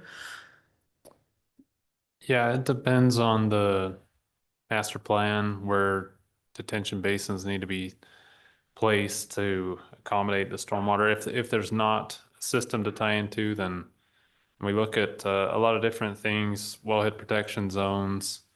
The bigger developments, they do require the developer to retain and detain a certain amount of stormwater, and so we'll still hold them to that requirement to do that on site. Okay, because I guess it's a good question is where that's going to be, or you want to address that? You can answer that. It's a great question. One of the reasons there's not a big detention pond is the site today, as you know, has a lot of impervious surface. There's 17 acres of a parking lot. So the current system is taking in a lot of surface water, an incredible amount with that much surface. So by taking that out, it reduces the ratio and improves the impervious surface ratio dramatically. So there's the amount of water the system that's built, the existing stormwater system today has a lot of capacity because we have 17 acres. So when it rains, that 17 acres collects all that water and throws it in your storm drain system. By taking that out, a much bigger percentage is going to be, it'll percolate into the ground and stay on site. In addition to that, there is an existing large storm drain pipe that runs from the north to the south and connects into 1200 that will be rebuilt, and that will take a lot of capacity as well. Thank you. And just to add on to that, a lot of this is, like you were saying, impervious parking lot, and they're tearing a lot of that out and be putting in landscaping for yards, and so that will help to keep that water on site.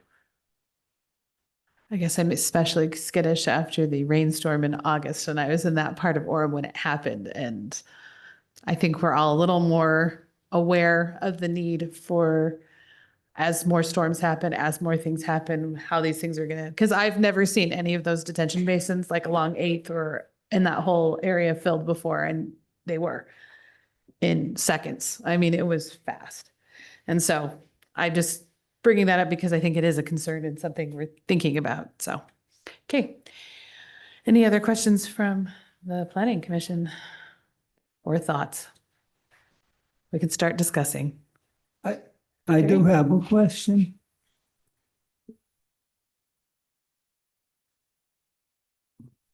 What is your anticipated price for these homes? They will, the market will dictate that. I think the price point will be in the $700,000 range and up. That's where the not knowing, a lot of that's dependent on the market and when we get there. It's 24 acres. It's going to take quite a while to develop.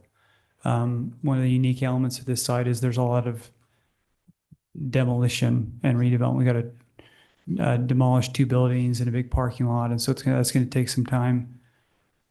And so it's not clear exactly when we would be in a position after all the development work to have a home built for sale. That could be a couple of years away, and so depending on where the market is at that point. But our target right now that I based on this new design would be a home in the low $700,000 range. Is that on the east or west side? The $700,000. So that would be our like a starting asking price For the ones on the east side.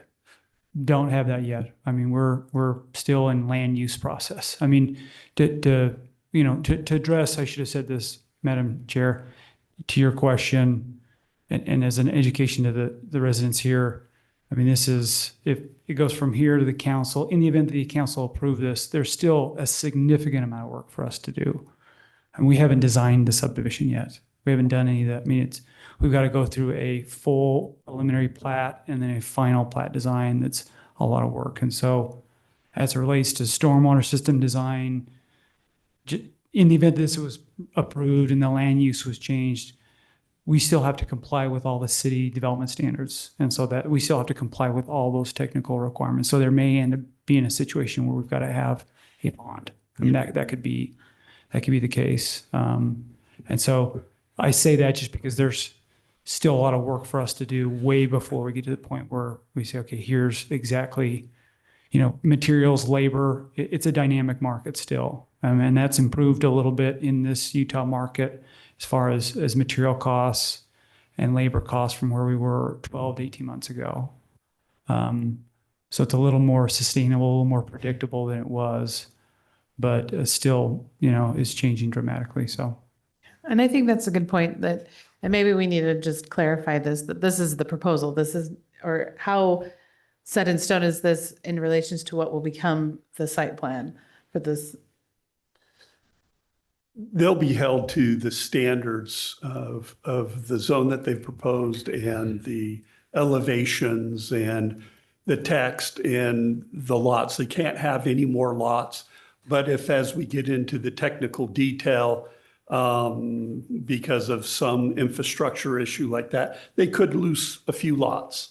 That's possible. And so it can't get any bigger than what you see in front of you. Okay. Just think that's a good clarification. Rod? So I'd like to, excuse me. I'd like to confirm the point that the neighbors made very clearly was about the privacy.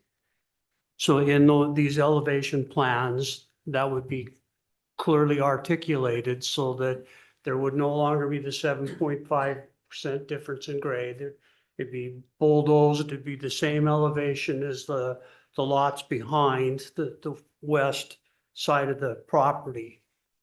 Yeah, I mean, because we'll tie into, if you think about it, if you went to the corner, if you went and stood on 1200 North, that the elevation of that road is at a very comparable elevation to the homes immediately to the west. Right. And I so just wanna that's make sure the elevation of where that road will come in, and then thus setting the kind of the grade for the design finish grade of that lot and where the home will sit. So that would be included in the plan. Yeah, I mean that's Just wanna that's make sure that is our plan. Thank you. So a question I have is, it's been cited that at the city council consideration for this, that the mayor said if come back with 8,000 square foot or R8 lot sizes. Is that a correct statement that you were told? That was one of, I mean, he's one member. It's a suggestion, I understand. Yeah, there was several council members that had a lot of different feedback. A number of them, 3 council members were very, very specific about you've got to have a buffer along the west side.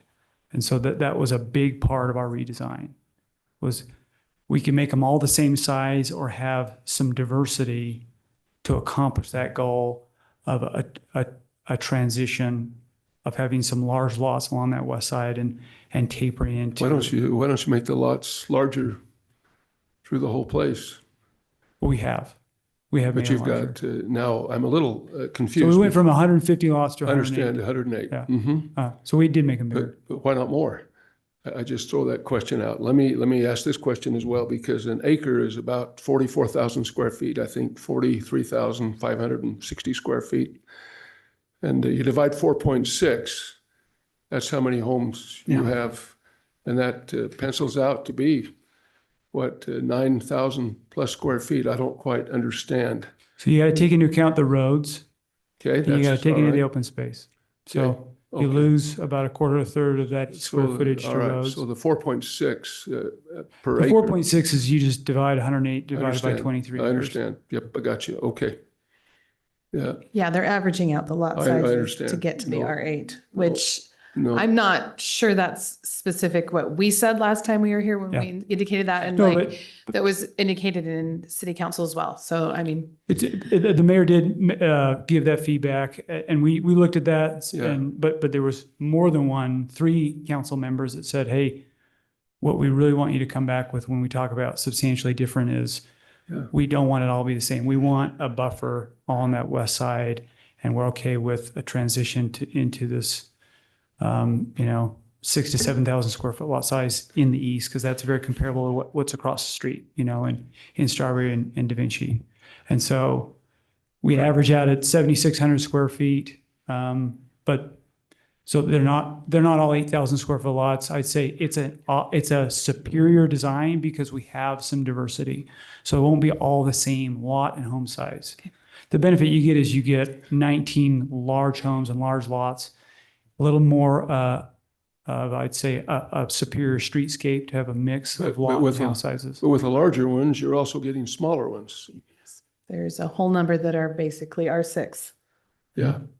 Yeah, that's Yeah. our response to, hey, come back with a lower density, which we have, but you've got to have a taper. And so those are obviously substantially larger than R18, those lots along the west side. And, you say you have to have a taper, which I understand your thinking. Well, that was the feedback we got from the Okay. council. That was Okay, I feedback. understand that. All right. But your idea of the 8,000 square feet that someone suggested, the mayor, and I guess I'm a little bit conflicted. I appreciate the fact that this development takes a lot of investment and a lot of effort, and you're really on the ball, and you've penciled this out, I'm sure. You know what it's going to cost you. You have to anticipate what the homes would sell for at today's dollars, if that's the best you can do. But it just seems like too much is being put in this 23 acres by way of residences. The parking issues, the traffic issues, and so on. And I don't think there are any parking issues. We submitted a traffic impact study done by a third-party consultant. Okay. That's an empirical analysis by a licensed engineer that states this project would have no impact on the Okay. existing roads and intersections. So I think we've done the research to show that there wouldn't be an impact. Okay. Haysom has a question. The first thing is I kindly request everybody in the audience to please stop whispering. We can hear everything, and it's affecting the entire process.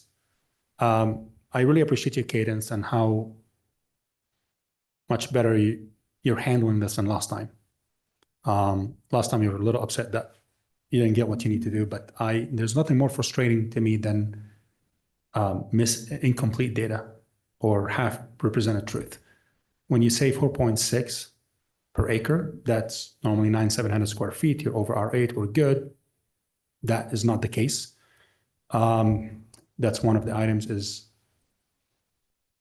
that is inaccurate description. Now we understand furthermore what you mean with it when you take the roads out, but we're more concerned about the lot size, not what the road adds or takes away. As far as the comparison to Da Vinci is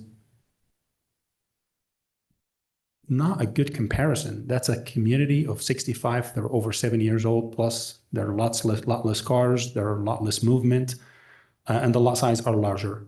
So not a great comparison. It wouldn't really change how I think about development. Neither is the 4.6 because it's not true. As far as the buildings being vacant, this has been a sore topic for so long. The REIT has the owner of the property has had the option to renovate the building like they did to the M building, which is 100% full. They chose not to, and they're trying to rent it for higher cost than average market to keep it empty. They could have done something about it a long time ago. I offered to rent the space there, but the price was way higher than I can get on a glass building in Lehigh I-15. So those too many factors in there, and the fact that how much work goes into it and how much money you've spent into it also does not factor in our decision because you're an investor. You understand the risk going and you're an accredited investor. You know what you're doing. So it's just too many things again.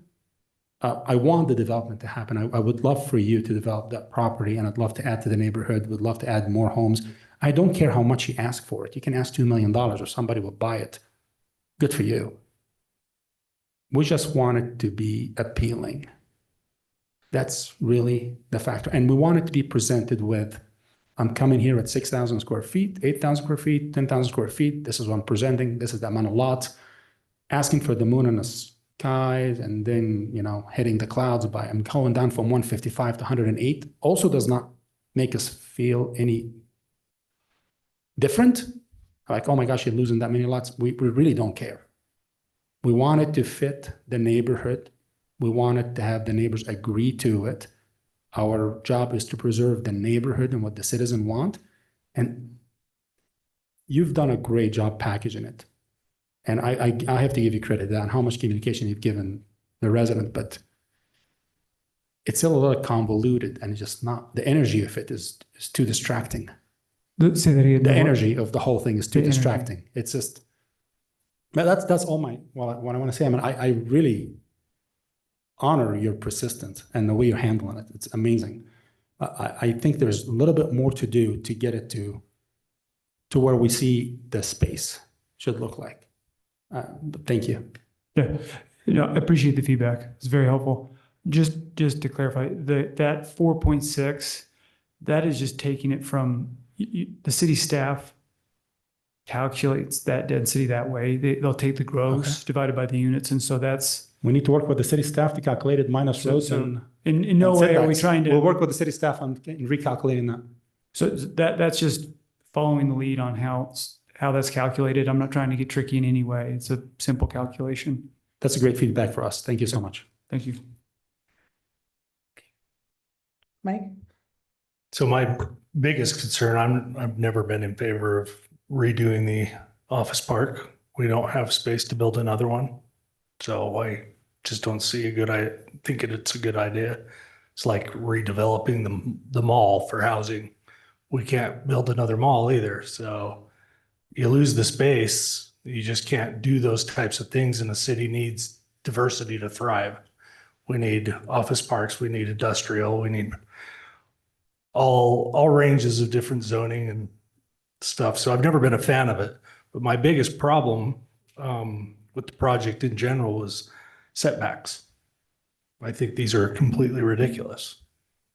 Everybody's on top of everybody. There's no space between buildings. There's no space between backyards. It's just a New York tenement. That's all it is. When you have no setbacks, there's no privacy at all. Whether it's 35 or not, we talked about Da Vinci. Da Vinci's a single story. You're going two.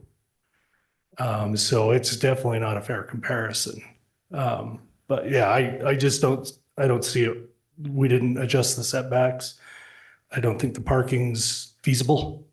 We don't count garages and driveways as parking spots. So I just don't see it as much of an upgrade. So I think density is one of the issues. I did rewatch the city council meeting yesterday just to refresh, and it was actually Councilwoman Millet who talked about the R8, and she was reemphasizing what we said here at our last meeting, which was our concern over the density and the small lot sizes. And maybe for clarification, when we're talking R8, we actually want 8,000 square foot lots. I think that is more in line. And guys, jump in here. I mean, gentlemen, jump in here. I would say as a minimum, we don't need 8,000 square feet lots, but as a minimum size. But as a minimum size. And if you look at this, yes, you can average it out and you can make it all pretty and say that it's approaching R8. But I think it misses some of what I think we've talked a lot about, which is that we want the more traditional lot sizes that exist here in Orem and in other parts of the city. Is that a fair? that's perfectly fair. Yeah. So unless you have something else about density, I want to move on to green space and mature trees, because when I was going back through the packet, I noticed the handout from your own first meeting with the neighborhood, and to point out three highlights of master plan goals was to preserve the existing mature trees and landscape buffers at the south and west edges, and create a community trail linking 12 North to the Murdoch Trail.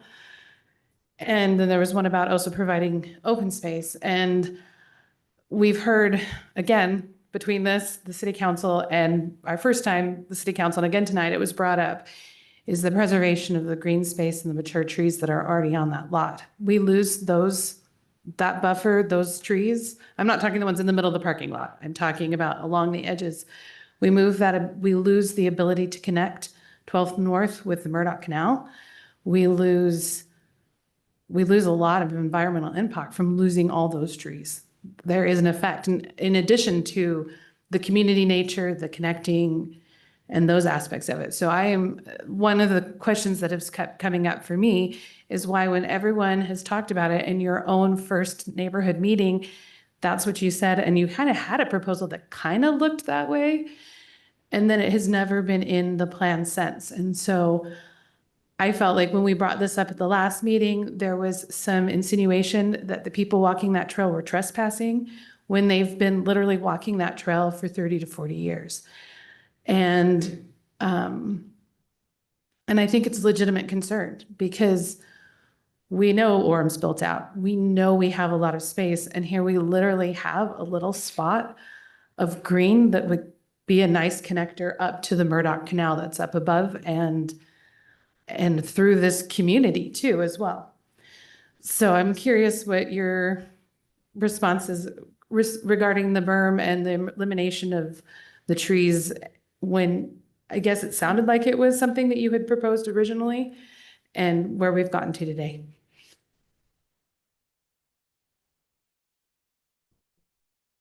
So we've had several open house meetings. I've gone well beyond what is required in the statute or the ordinance as far as interaction with the neighbors. I think that was taken from our very first open house. We had an open house, I think, in March, where we had a vision, and that vision was exactly that.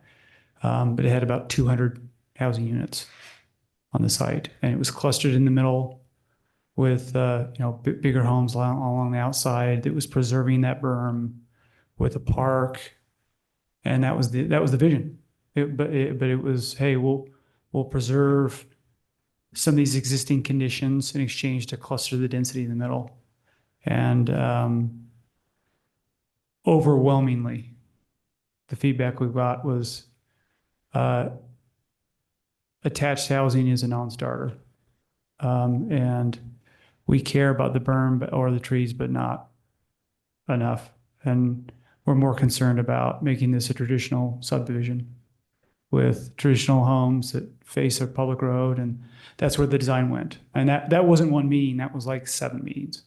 And so that's how it evolved. I mean, to answer your question, the reference or the exhibit that you're looking at was from a March, very first public open house meeting. And it evolved from there. And so this is a culmination of a lot of feedback. I mean, there's a lot of people that have a lot of opinions. A lot of it's positive, lots of negative. You're always going to get in these public hearings, most of the people that like it just see it. And I've talked to a lot of people that called and said, hey, really appreciate the change you've made. You've come a long way, but they don't show up because they just like it. You get the people that are opposed, that's just how land use works. But to answer your question, we evolved from density in the middle with preserving existing conditions to this, because that's really the majority of the feedback we got over multiple meetings. Thank you.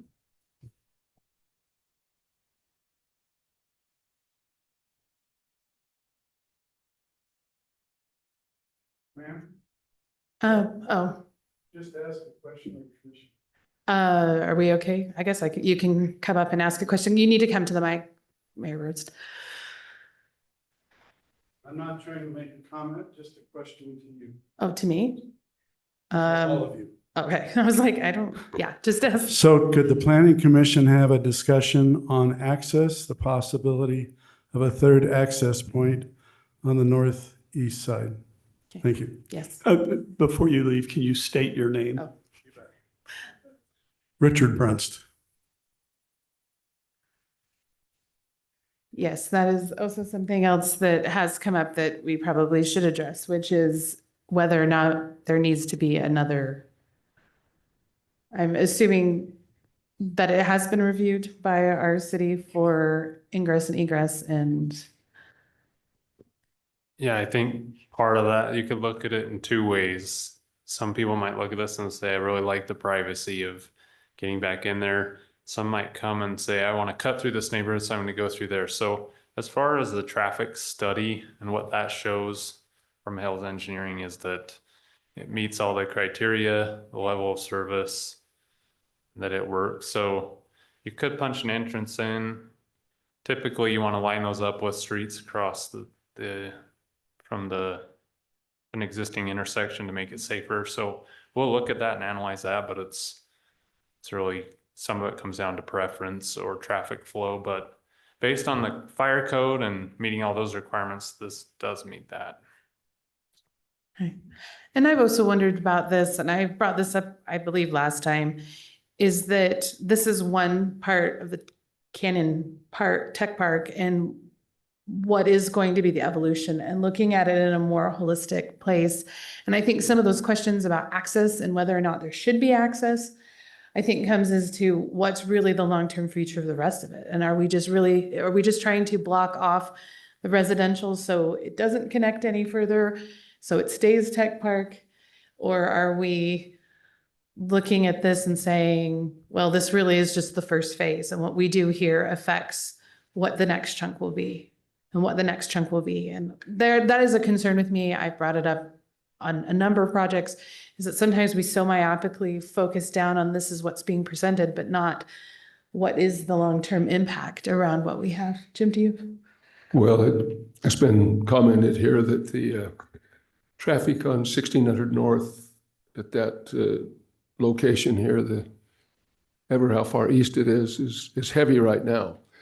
And it would seem to me that with 108 dwellings, with two egress points, certainly at certain times of the day could be a challenge. So that's something I failed to point out earlier that I thought about. Is it just I live in a neighborhood where there are half this number of homes, development, and there are three places where people can go in and out. And it works fine with half this number of homes, but it's three access points. So it just, to me, just too much in that space is how I see it. Would having another, I'm just kind of Yeah. playing here, like would having another entrance Without having exit another- help you with some of the number of homes? Would make a small difference, I think. Yeah, I think that congestion is an issue, but I'm concerned about this. To me, it doesn't fit, and I appreciate Byron's efforts. He's a bright, well-spoken fellow, but it just doesn't pan out in my way of thinking. Too much in that space, as I said. Mike? If I recall, that intersection up to the north is actually kind of a dangerous intersection in and of itself. So adding an access really close to it is just gonna increase the number of accidents they have. I might be wrong. Do we have? I think the stop sign's been taken out a couple times and Yeah. by people hitting it, and it's not a very safe intersection. Do we have an overhead that connects in? That shows the Tech Canyon Park and the roads? It's right there. There you go. That's good enough. Unless you wanted the other one. The Research Way and Timpanogos Parkway. Yeah. So even if they had another road coming out, it would be going into the parking lots. If you went Yeah. either of the directions to the north, or you line it up to come out next to Strawberry. Is it Strawberry Lane? Is it curves back as well? Yeah. But then you're still putting two out onto Research Way I mean, there's not really connecting it. It's just whether or not you want more connection to the north. Yeah, I part. just think being too close to the intersection might actually increase the number of accidents. Are She they, might have something to add. I could add some context. yeah, do you want to come to the microphone? Yeah. So I think there's three, my name's Mackenzie Reese. I already commented once. I think there's three issues at having that kind of northernmost road be an access point to Research Way. The first thing is that there is a curve there where people can't see. And so having it be that northernmost road is going to be very problematic in terms of safety. The road would have to be fully redesigned and probably straightened in part of the research park.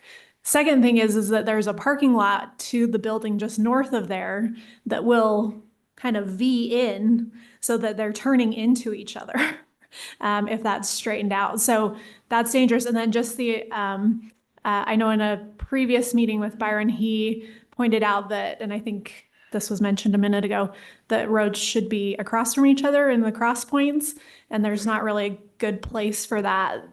Strawberry Fields would be, at least the northern access point would be too far north, and so be hitting the intersection, crossing the other road. So just to add some context. Thank you. We appreciate that. Can we bring it back to the motion screen? Is there more discussion that we want to have? Are there any more questions? Okay. Yeah, I'll make a motion Okay. that the planning Well- commission, what? Well, I mean, we can also give him the same option we gave him last time. Does he want us to continue this, to propose something different? He got that option from the city council and Yeah, didn't we do also it. tried, well, we also tried to do it for him too. So if you want to, go ahead, unless you have anything you'd like to say. I'd let Hasten take it. He was- Hasten wants to do it. I move Okay. that Orem City Planning Commission, I move that we forward a recommendation of denial to the City Council of enact Section 22-1167 PD 54 zone, amending Article 22-5-3A and the zoning map of the City of Orem by rezoning approximately 24.3 acres from the PD 6 zone to the PD 54 zone located generally at 1203 North, 630 East. Second. I second. Okay, so Hasten moved and Mike seconded that we forward a negative recommendation to the city council on this item. Do you want to say anything in No. addition? You're good? Mike? Jim, do you want to say anything else? Rod? I'm a little more conflicted than I was previously, but I don't have any further comments than that. It's getting close. Well, I understand the goal of R8. I do. But I also understand the need, it goes back to supply and demand. And I realize that these are higher end homes, but they're really, as I think about neighborhoods I grew up in here in Orem and how they're war zones now, and very much an embarrassment to me to admit that I grew up in those neighborhoods. That I understand the need to bring in nicer properties that will attract people, the type of people we want to be in Orem. And the way we are today, that's not going to happen because the price points are too high for your average Joe and Jane. And so mentally I am wrestling with the need and desire, because I have a very big lot and I have an orchard behind me, so I'm fat, dumb, and happy. But I also recognize the need. What are we doing about a bigger, longer term problem? And I think we're going to need to be a little bit more understanding and flexible in certain areas about how we move forward on this. So this is where I'm conflicted. I do believe that this is still trying to stuff too much into this area. But I don't believe that we as a council can say we want R8, that's it, that's a long short of it. I don't believe we can continue to do that. So I think we need to be a little bit more flexible. But I don't think this is the answer. Does that make sense? That's why I'm conflicted. I do see a need. And it might be painful for us. I know if somebody were to get rid of that orchard and want to put a bunch of smaller properties in there behind me, I would probably have some of the same concerns. But at the same time, you know, I'm looking at the bigger picture and how we as a city and how we want to be viewed. I would like to attract, for a short time, I lived in Daybreak. I love that community because it has a mixture. It has some smaller lots, it has some bigger lots, you know. And I see that this type of thing is trying to move toward that. So I'm conflicted, but as presented, I don't think this is the answer. Jerry, do you have anything you'd like to say? No. Okay. And I'm kind of with Rod that I think this is progress, I guess. And I know that there likely needs to be something, but I don't think this is quite what we're asking for and what we're looking for this area. So, okay. We ready to move to vote? Okay, Rod? Remember, positive is to put forth a negative recommendation to city Yes. council. Aye. Aye. I, Aye. Aye. Okay, a negative recommendation for this development will be sent to the city council. And then are we okay if we take a 5-minute recess before our next item? So we'll be back in a few minutes. Yeah.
Okay, we'd like to start again. So if we could all sit down so we can get started on this.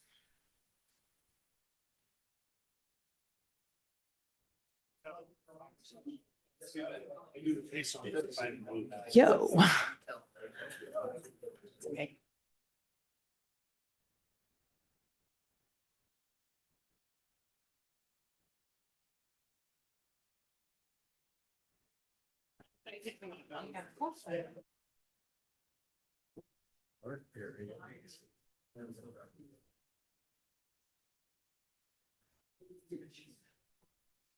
Okay.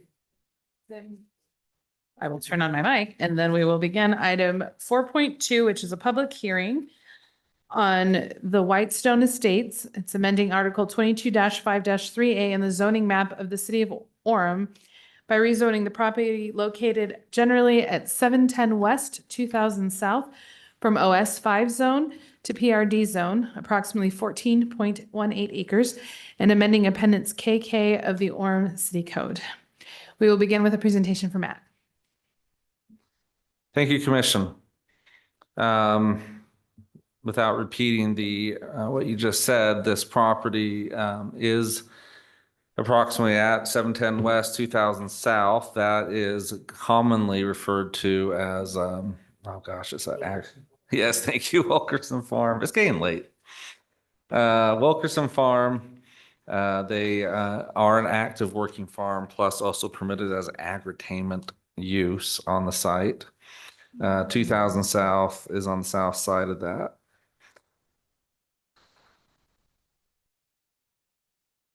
The current zoning for this property is OS 5. This is a zoning map that shows that in the relation to the surrounding zoning of R8 to the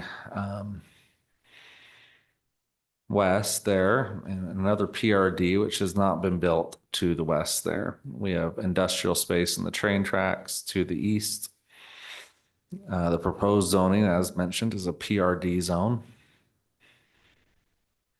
The general plan for this area is low density residential / southwest, which is a special designation adopted in 2000 for the southwest area.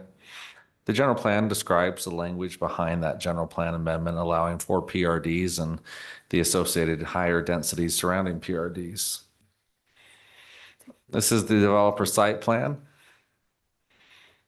Can't read this off the top of my head, but this is 54 single-family lots, 39 townhome units, for a total 97 dwelling units at 6.92 dwelling units per acre. They also will exceed, they have 2.5 parking spaces per unit. However, my calculations show they probably have more if you count driveways and other on-site parking.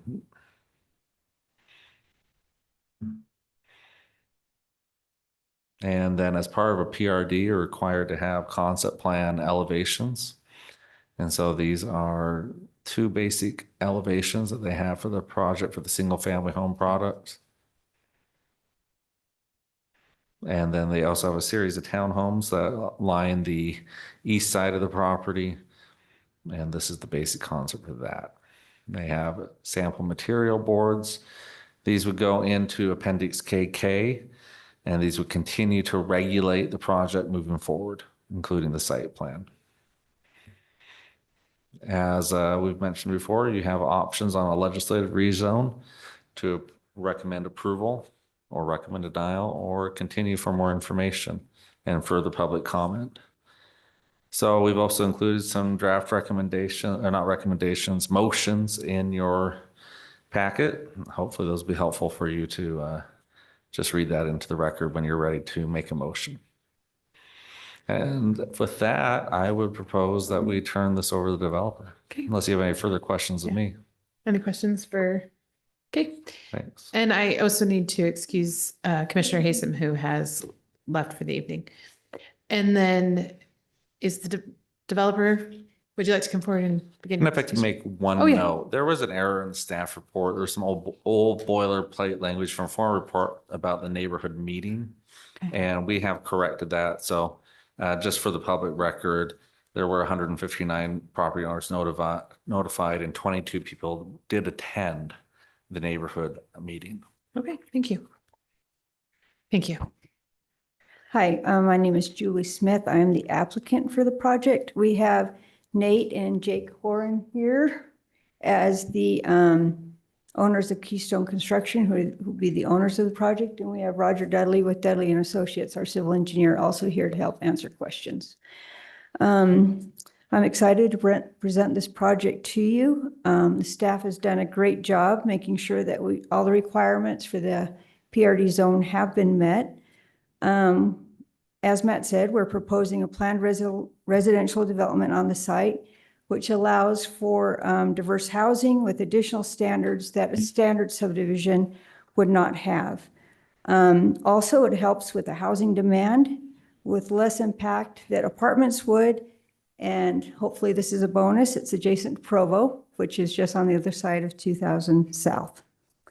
As Matt mentioned, the general plan supports this property with the LDR Southwest classification allowing PRDs in this area.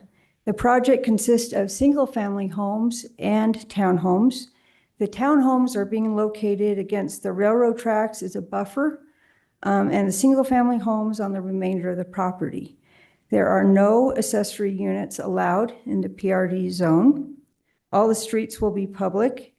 And as you can see, this is a triangular shaped parcel, which makes difficult to design. As you can see, we end up with a triangular odd shape in the middle. Each lot and townhome will have a 2-car garage. The exterior of the townhomes and homes will have a mix of materials and colors of stucco, siding, brick, or stone. The architecture complements the surrounding neighborhoods. Open space on the site will include a tot lot and pavilion. The east side of the project, adjacent to the railroad tracks, will have an 8-foot precast sound wall to help with the noise. Additionally, the townhomes will have double pane laminated windows with a high STC rating, specifically for sound reduction, and increased insulation and advanced framing walls system, all to reduce the vibration noise transfer from the railroad. And the owners can answer a little bit more from that. The project is within 2,000 feet of the Nelson Grove Park to the east. And we have included a trail along the road on the easterly boundary that starts from 2000 and then goes up north as part of the master trail system. A neighborhood meeting was held and attended by Commissioner Carpenter and Chrisman, and we appreciate them coming and attending. The concerns of the neighborhood, they wanted to know if the project would be owner occupied. And they would like to see first-time home buyers have an opportunity to purchase a home, and also the stability of home ownership in their neighborhood. The owners have agreed that the project would be at least 60% owner occupied. One of the adjacent owners reached out to me recently and asked if the owners would consider single-story homes on the west side of the project adjacent to their homes. And the owners are willing to do that as long as the soil reports will allow it. So right now, we were proposing 2-story grade with no basement, as the PRD zone requires. You're either going to be 2-story with no basement or single-story with basement. And they're more than willing to do that. The neighbors to the west do have basements, so we're hoping that the soils report will come back. And more than willing to submit floor plans and elevations for the city council to move forward. They have plans that they would love to show, but it wasn't in this packet, so I apologize for that. Also, the property, also the concern was this included in the conservation easement that Cherry Hill Farms is in? And the answer is no, it's not part of that conservation district. Another concern was the parking. As Matt said, the city requirement is 2.5 spaces per unit, and the 2-car garages for each unit are counted, and then an additional half space per unit of off-street parking is required. And it has to be within 150 feet of every unit. So as you can see, we have off-street parking dispersed throughout the project. We do meet that requirement with 7 extra parking stalls. But I know you don't consider this, but we just thought it would be fun to come up with. So if we consider the driveways and the on-street parking, we actually came up with a diagram of where cars could park on the entire project. We have an additional 286 spaces, plus what the city required, gives us a total of 526 parking spaces, or 5.5 parking spaces per home or unit. And then there was a couple errors. We have made a number of changes working through engineering and traffic, storm drain. And so we have reduced the number of units shown on here. I think it says 98. We're actually 93 units. And that lowered it down to 6.64 units per acre. Would you guys like to talk, or do you have questions for us? Yeah. Is there anything else you want to say, or? Yeah, just real quick. So I'm Jake Haran. One of the things that we really took into consideration in designing this project and thinking through what we felt would be a good offering for this area was trying to address the affordability as well as a product that people do desire, which single-family homes, detached single-family homes are still the most desirable type of residential home to purchase. And so we've worked through similar projects to this in other cities that it has worked out really well. And we've been able to develop product that is desirable, that does help meet the affordable side of things, but still allows people to have the single family home.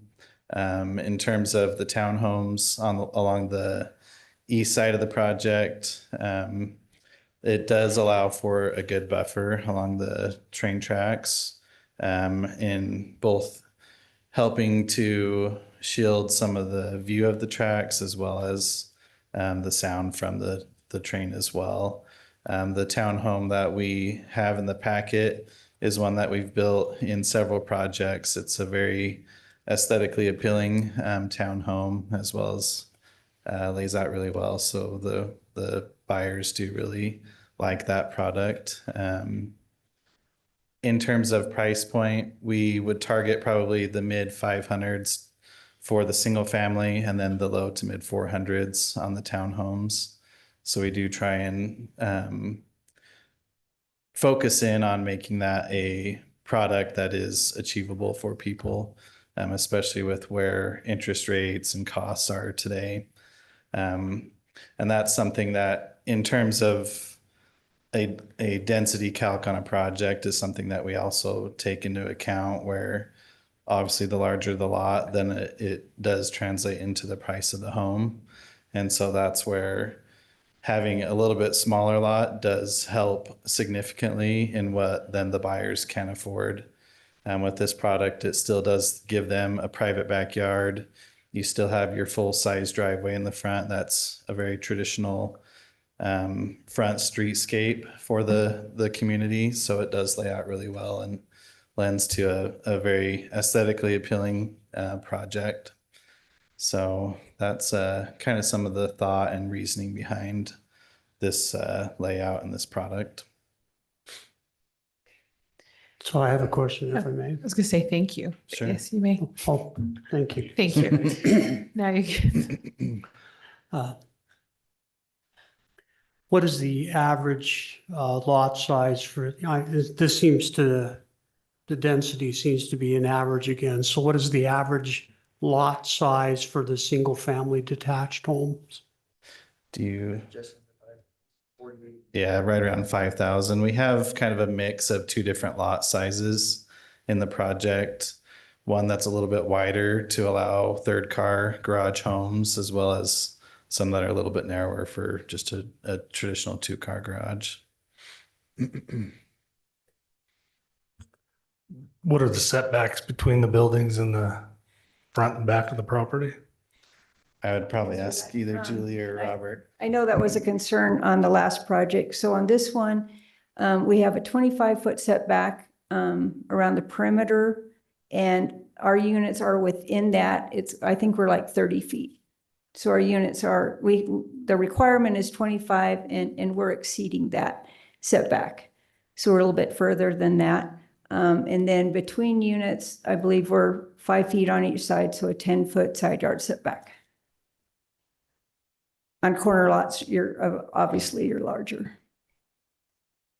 And then like 20 on the rear. Is that what it is? 25 rear, yeah, So 25 front, 25 rear. yes. Because that was my question, like the driveways are full size, even Yes, on the ma'am. townhomes? Yes. Because I've lived in a townhome community that didn't have full size driveways Yeah. and it was annoying. Because that's not always, yeah, same with me. I have zero. My garage is right on the alley, so I don't have any, so. Okay. Any other questions for the developer? Nope. Okay.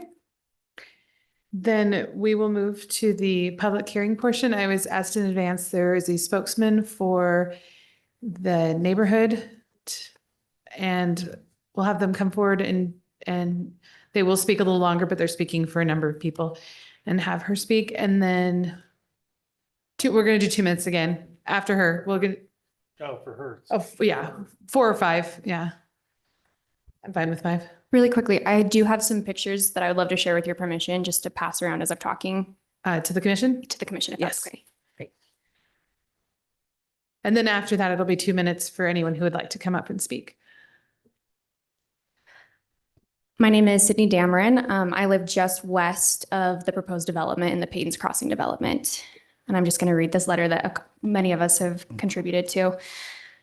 Dear Planning Commission, thank you for allowing a format where Orem citizens can freely express their opinions. We appreciate the developers of Whitestone Estates and their efforts to make improvements to the property located at 710 West, 2000 South in Orem. That being said, as the homeowners surrounding this property, we have a few concerns, particularly considering the density of their proposed rezone. Our neighborhood has several examples of high density housing surrounding us, and the negative impacts of those developments has been significant. Our neighborhood has seen promises from developers of well-maintained landscaping, sufficient on-property parking, and open spaces that in many instances have not been realized. The neighbors who do not want the negative environment that often comes with living in a mixed-use or high-density housing area have vacated their homes, with many of them turning into rentals. Rental properties have compounded the high-density problems of cluttered streets and a loss of well-maintained homes and gardens. We are sympathetic, sincerely, to how hard it is for home buyers in this housing market. However, high-density developments like the one being proposed are most attractive to investors who only see an opportunity to make a profit, and on those who perhaps can't afford a down payment or a mortgage. Rentals like this one, which the developer has promised will be like at least 40% renters, only exacerbates the problem where those who can afford to purchase multiple properties buy up the inventory and turn it around for a profit, keeping would-be starter home purchases in a cycle of perpetual rentals. Furthermore, the proximity of this property to UVU and BYU almost ensures that the development will become more a source of student housing, something that our area has more than enough of. With high occupancy rentals, there never seems to be enough adequate parking, pushing renters' cars out onto the streets, which we see frequently. This parking scarcity leads to unsafe traffic conditions. There are currently renters and visitors parking all along 2000 South, Geneva Road, and Sand Hill Road due to a lack of parking at their respective rental properties. Recently, it was so congested with cars along 2000 South that making a turn out of the existing single-family developments was nearly possible due to limited visibility created by cars lining the road. Knowing the struggle this area is already facing with parking and safety, we urge the Commission to consider what a development of this density will do in this area that houses kids, family, and elderly residents. With density housing, we have experienced an inordinate increase in traffic, particularly high speed in this area. The dangerous intersection of Sand Hill Road and University Parkway is already an extremely congested intersection and operating beyond capacity, and 2000 South has been known to back up from the intersection at Geneva all the way back to where this development is being proposed, an issue that will only increase with the addition of a gas station on 2000 South in Geneva. A dense housing development will dramatically exacerbate the problem. It is also documented that Orem police spend a significant amount of time at density apartments, not single-family home neighborhoods. While high-density and commercial developments are allowed next to single-family homes, single-family homeowners always lose in the form of quality of life and value of their most valuable assets, their homes. Orem planners and engineers have expressed that they made a mistake allowing so many density apartments along Sand Hill Road. We don't want this area to become another regret for homeowners or city planners. Based on that information alone, there should be no more density housing allowed in this area. We built and bought our homes in this area based on a plan of single-family residential and open space. We are also coming to you as a neighborhood that has been severely overlooked. Sorry, by both developers and past city officials. Speaking personally, as a resident of the Peyton Crossing development, we are reminded every day as construction moves forward on the Holiday Oil gas station how we were left out of the conversation to rezone the land behind our homes, and now we have to deal with the fallout of that decision. We understand that businesses and housing growth is imminent, but it should not be at the expense of homeowners who have committed to the area. Please do not overlook us this time around. We feel we have sufficiently supported high-density housing in this area. Please preserve the integrity of the surrounding viable single-family neighborhoods by providing a negative recommendation to rezone to a PRD and instead protect this area by supporting a lower density single-family development with adequate parking and sufficient green space. Thank you for your ongoing work to keep Orem a safe, family-friendly, and beautiful place to live. Sincerely, homeowners surrounding Nielsen's Grove Park, 2000 South and Sound Hill Road. And I apologize for getting emotional. You're good. Thank you. We are well aware this is at least the third time, I think, in the last year and a half that your neighborhood has had something directly impacting it and have come before us. And we have continued to be, I'm speaking for myself, but maybe the others would agree. We've continued to be impressed that you guys have come and you've shared with us. And we do hear and recognize that your little pocket is unique and it does affect how we feel about things around it too. So thank you. I appreciate you guys working together and presenting that to us. Now we'll continue to leave time for the public meeting for those who'd like to come up and make additional comments.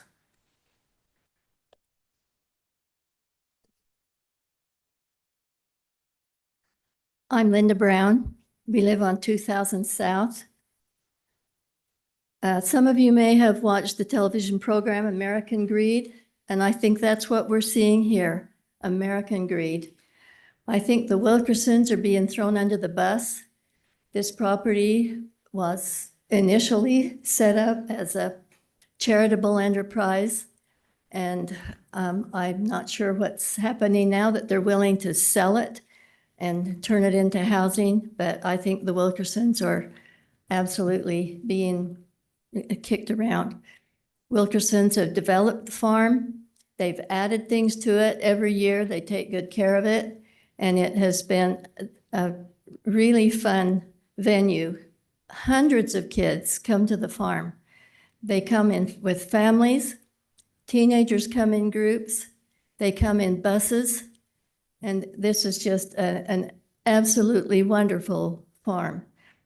I think it would be pathetic if it is allowed to be torn out and housing put in. I think it would be wise, a smart thing for the city to get involved in this park. Why not? It could be a park west of the freeway, and it could be made, it could still be left a functioning recreation area like it is now, and it could be enlarged to be a park. And I think it would be a great thing, and it would preserve the investment that the Wilkersons have put into it. Just another thing, Lakeview is not just a typical dirt patch waiting to be developed. Lakeview is an historical area, and there are still grandchildren, great-grandchildren of the people who established Lakeview who still live there. Our ward was allowed to celebrate 100 years before it was divided, and that's amazing. So we recommend that this not be approved. Thank you. Hi, my name is Leanne Swanson. I live on Sand Hill Road. I've been there about 28 years now. Little farm road when I moved there.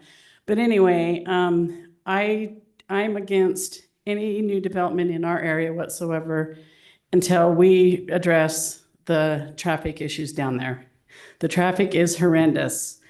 That road is no longer called Sand Hill Road, it's called Sand Hill Speedway right now. And that's where it's at. I've called the public court, the police to come and patrol it. They never come and patrol it.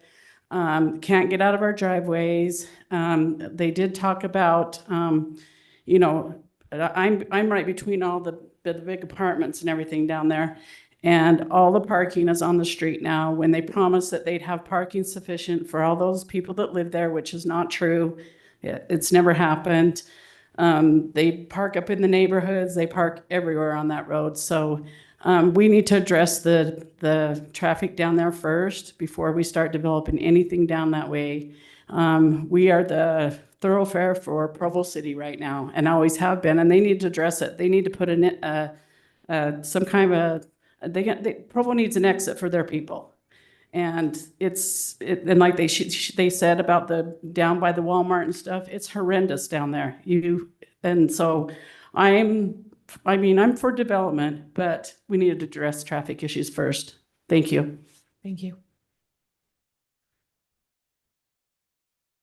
Hi, my name is James Brown. I'm unrelated to the other Brown here.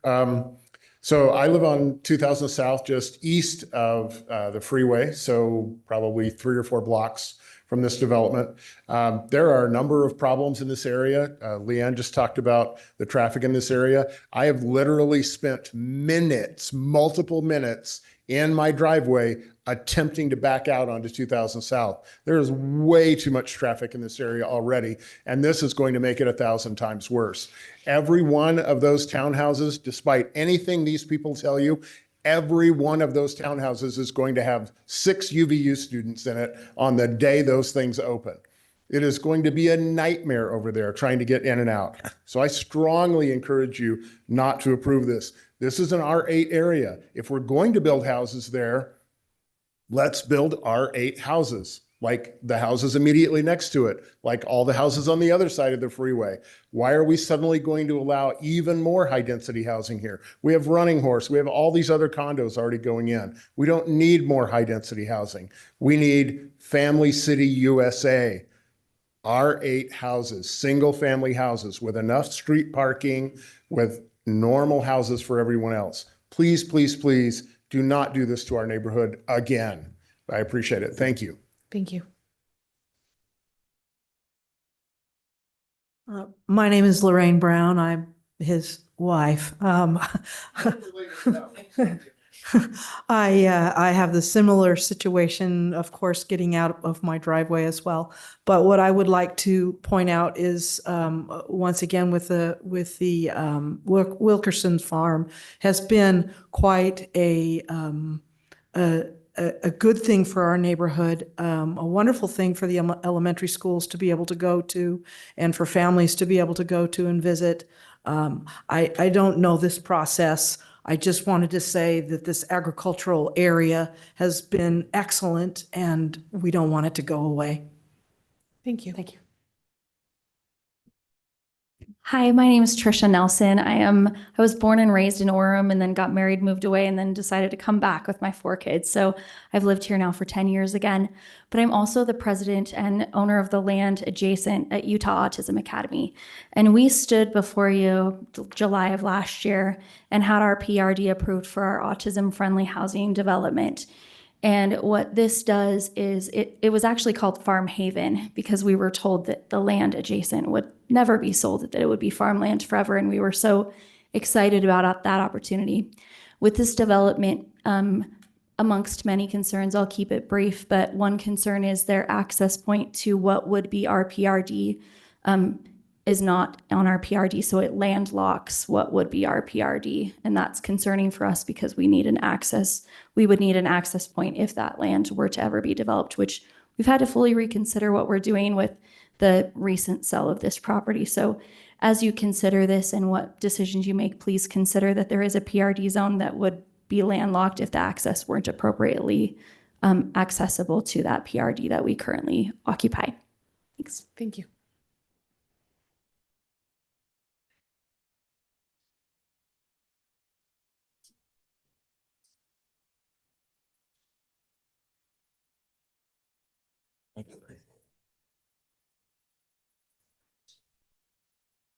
I'm Don Barr. Am I close enough? There we go. I'm Don Barr. I live in Provo.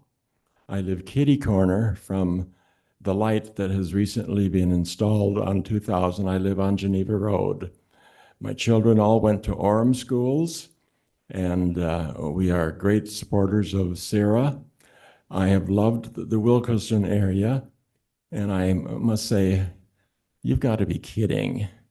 Replacing what the community gets from Wilkerson's, and I don't know about who owns what property and that kind of stuff. All I know is that that would be a great, great loss to the community. In terms of the housing, I support everything that has been said. Putting that many people in that little triangle makes no sense at all. I don't think I can say anything else other than that. Thank you. Thank you.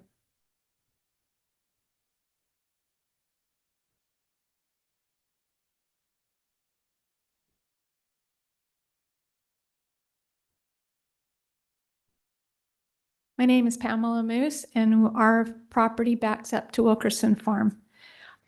First of all, I want to say I would be so disappointed to see Wilkerson Farm go for all the absolute beautiful reasons that were talked about. It is so fun to see, one, the farmland. I like the farm.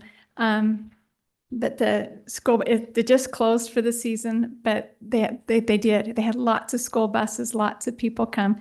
And I do think it's a wonderful little area. If it does get rezoned, I would like to see way more owner occupied, if that would be possible to make it absolute owner occupied so that we reduce the amount of rentals, the traffic, the parking, because it is a mess. You look at the fields, they have the right amount of parking apparently, but they're all along Geneva Road and other places, and the apartments that are just across the street from this gentleman here that spoke, that they also park along 2000 now. So it's crazy. Sometimes I feel like it's very dangerous to be pulling out of Peyton's Crossing because of the parking and the traffic that's in that area. And then also, I guess that really sums up most of my thoughts. Thank you. Thank you.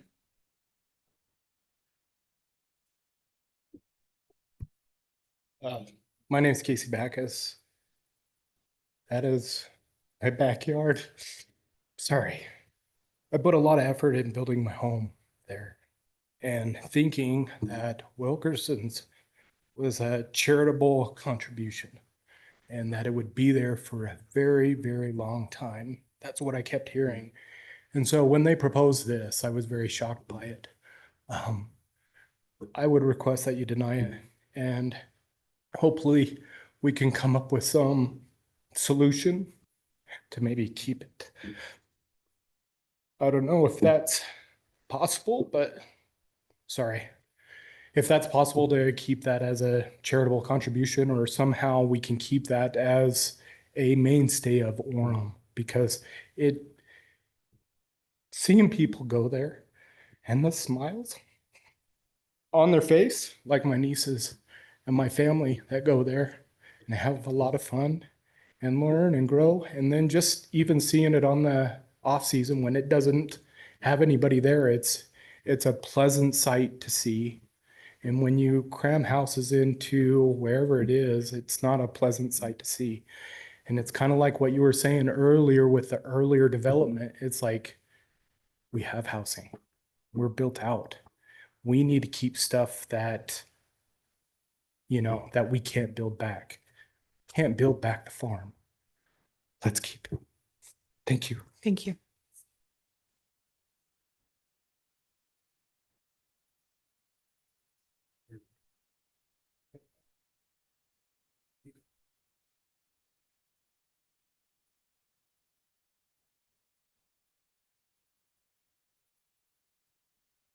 We live on 782 West, 2000 South. The home, the property on the corner where you turn into the subdivision west of the property that's being considered. We built our home there probably over 50 years ago. And I had permission from the people that owned that property to store some of my construction equipment on that property for several years. One day I walked out of my back into my backyard and met a gentleman and his son. And they introduced themselves as the Wilkersons. And soon they came to that property with a broken down case tractor and some antique farm equipment. And from that weed patch, they have developed that into the property that's there now. Those two young people have put their heart and soul into that property. And recently, I don't know, maybe 4 years ago, they developed the subdivision to the west of that property. And our home is on the corner. And we had to meet all of the requirements for Provo City on the south side of 20th and Orem City. And I don't know if we would have sold our property if I'd have known how much of our individual freedoms we had to sacrifice to meet all of those commitments. Thank you. And my time is up. I can just say then, I wholeheartedly am against this being developed into housing. And I must say, if it has to be developed into housing, I had to have 30 feet from the street. They pulled out a tape to make sure that my property that had been there all that time, to see that I was back 30 feet off the street. What happens to the setbacks that we've been used to? Thank you.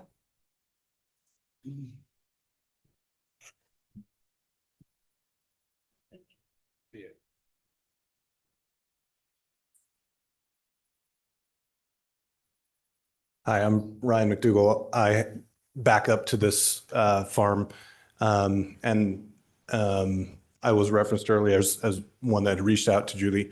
I appreciate the thought that has gone into developing or designing this neighborhood. Personally, I have a little bit of a history with this property. I had this property bought in 2014 and submitted an application to the city to develop it, and was rejected at that time. And I think partly because the Wilkersons, there was no other development. My home didn't exist at the time. I think the Wilkersons made a good case about wanting to keep it farm ground, and they said that they had someone that would buy it and keep it in a trust, and it wouldn't be developed. And so I think that the council decided to reject my application at that point. So fast forward to this summer, my wife and I were looking for a place to build or to buy a home to accommodate our growing family with 6 kids, and the home that we bought became available, and knowing the history of the property, that it was owned by a charity, I figured this is a great opportunity. I'll buy this house and I'll have these views forever. And obviously nothing lasts forever, but we were pretty shocked to hear that this was going to be sold and developed. But I understand the needs for housing, and for me, I think the concerns that I have revolve mostly around maintaining a buffer and views, and maintaining some type of a semblance of what we expected when we bought, which was that this was going to be very low impact. And I don't have a major disagreement, I don't think, with the townhomes along the tracks. I think I agree that that's a great buffer and would provide some sound barrier, but I think Thank you. we would need some more working on the design. So thank you. Thanks.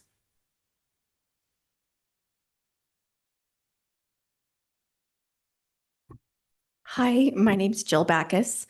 We're actually waited 2 years for our lot. We're ones that actually built our home on our own. We invested a lot of time.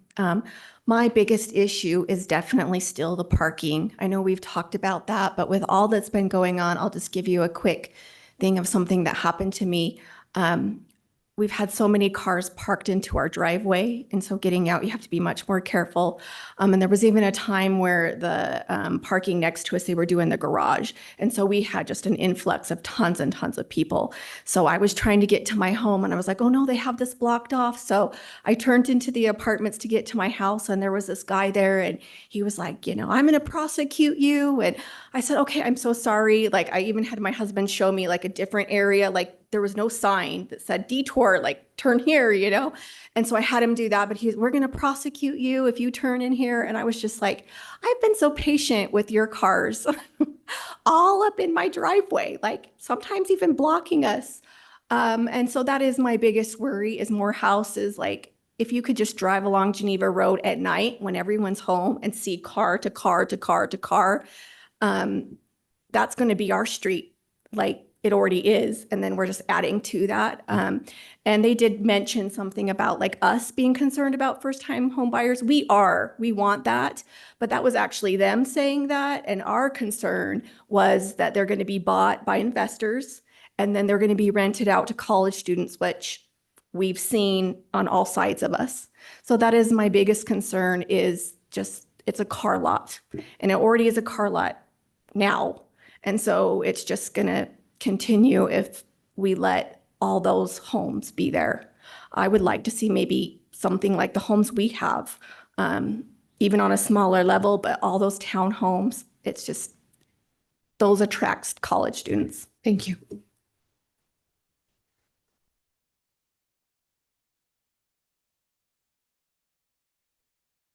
Hi, my name's Alan Moose. Our property is just adjacent to Wilkerson Farm.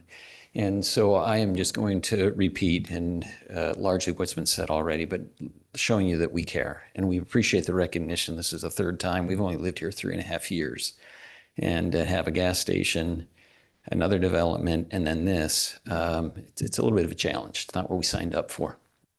So if the farm can't stay, and it's really murky to me because my neighbor talked to Mr. Wilkerson like 6 weeks ago and he said, no, we haven't sold. So I don't even know who owns this property anymore. I could figure that out. So that's murky. But if we could reduce the density to take care of the issues that everyone's already said, I think would be much appreciated by the neighbors. Thank you. Thank you.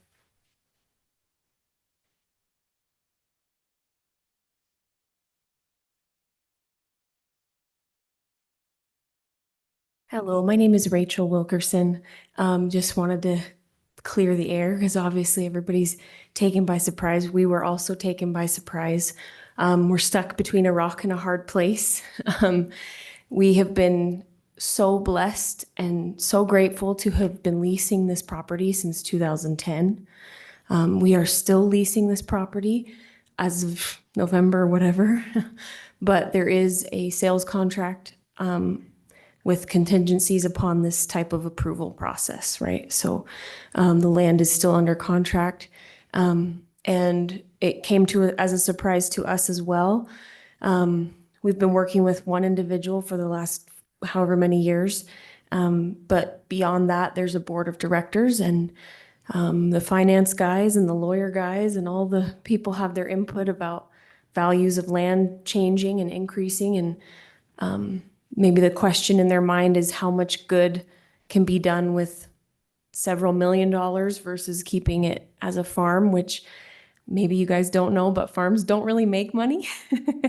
Hard for me to pull out dollar bills out of my pocket. And this is a project that we've been setting up and building for, like I said, now it's going to be 15 years. And we finally got to a place where we can serve lots of not hundreds, but tens of thousands of families each season.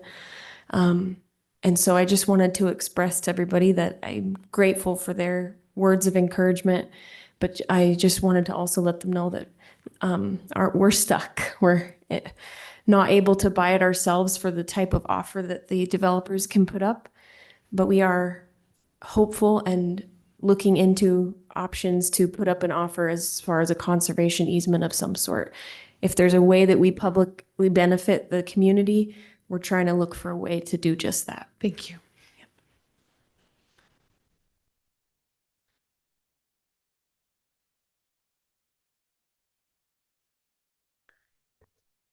Okay, would anyone else like to come forward at this time for the public hearing? Okay, then we will close the public hearing at this time. Would the developer like 5 minutes to respond? Thank you, and I appreciate all the public comment.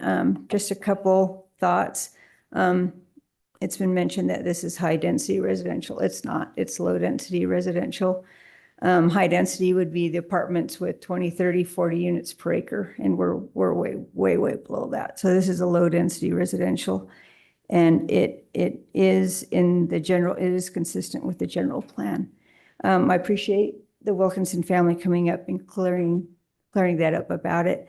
As you know, the owners have the right to sell, and that is their option. I did talk to Tricia Nelson after she spoke from the autism school, and that road originally wasn't there that goes east and west. That was a requirement of the city at that location, and I said we're more than willing to move that road to whatever facilitates, but it has to be the city decides where that goes. It wasn't ours. That was a city decision. But if the city agrees, we're willing to move that wherever it goes. That's not an issue. I know that parking is always an issue and a main concern. We do exceed, without counting all the additional parking, the city standard. I feel that it is well parked. That being said, I do understand streets being full of cars at night. That's throughout every city that you'll find. It doesn't matter where you go, that homes, R18 homes, they have 2 or 3 kids, cars, several cars. Cars are just on the road. I think that's our new way of life, as sad as it is. But currently we exceed those standards. I don't know what else we can do. I appreciate your time and the comments. Thank you. Thank you. Okay. I wanted to ask about the road to the north. Why is the road to the north into the conservation easement there?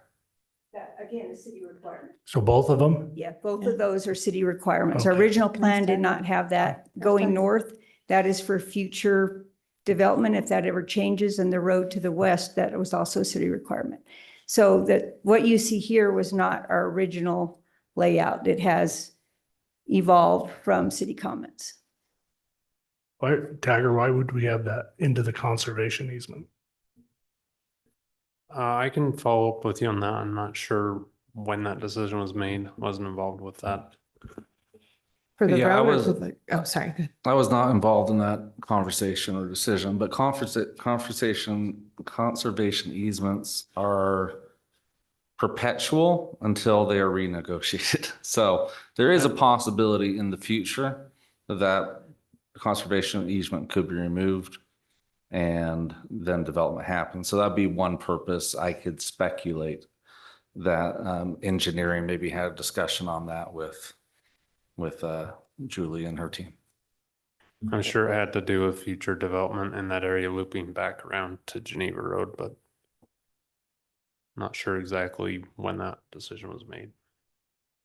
And just to clarify your comment on a conservation easement, because we've actually not, at least in the 3 years I've been on, I don't think we've had anyone that's, we've dealt with conservation easements. And so the owner seeks them and then they're held until they decide they Well- want to, or how does that work? I'm not an expert, but my limited understanding is we have about 3 or 4 in the city. I think 3. This is one of them to the north. And I did some research several years ago. That's what's a little fuzzy.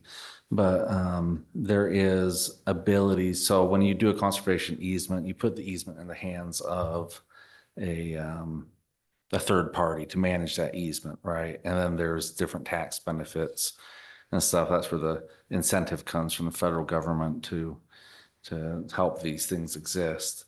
But there's sometimes provisions in those easements that the easement holder, under certain conditions, can revise the agreement or relinquish the easement. So they're hopefully perpetual, but there are ways to undo them too. I have to research more of the specifics on that. Right. That's enough just to give us an idea of, thank you. And just one other comment on that. That's again, that multi-use trail on the west side also goes north through the easement under the possibility, you know, maybe 50 or 100 years, there's an opportunity to put that trail all the way through, maybe not the street, but the trail. So there's two components to connecting northwards. So instead of that trail being right along the tracks, they've just brought it into the community. Yeah, so in the general plan, bike master, let's see, it was a bike master. It was a general plan amendment, and our Parks and Trails master plan has that line on the map. That was just a general location. So it could, I think originally the concept was, yeah, let's just have it against the railroad tracks. But, and I can see it go either way, you know, it could be, you put along the railroad tracks, well, then it's in people's backyards, right? And it's sandwiched, and maybe some people be concerned about safety or something. So I think I wasn't involved in that discussion either, but, you know, moving it to the front side of the street keeps it more open, and more out in the public and more accessible. So that's, I think, why you might see that difference there. Okay. So that's where it fulfills that line on the general map. And then there was some question about what, and we've had problems with understanding this in the past as to, this is the OS5. OS5, we've been referred to as a holding zone in the past.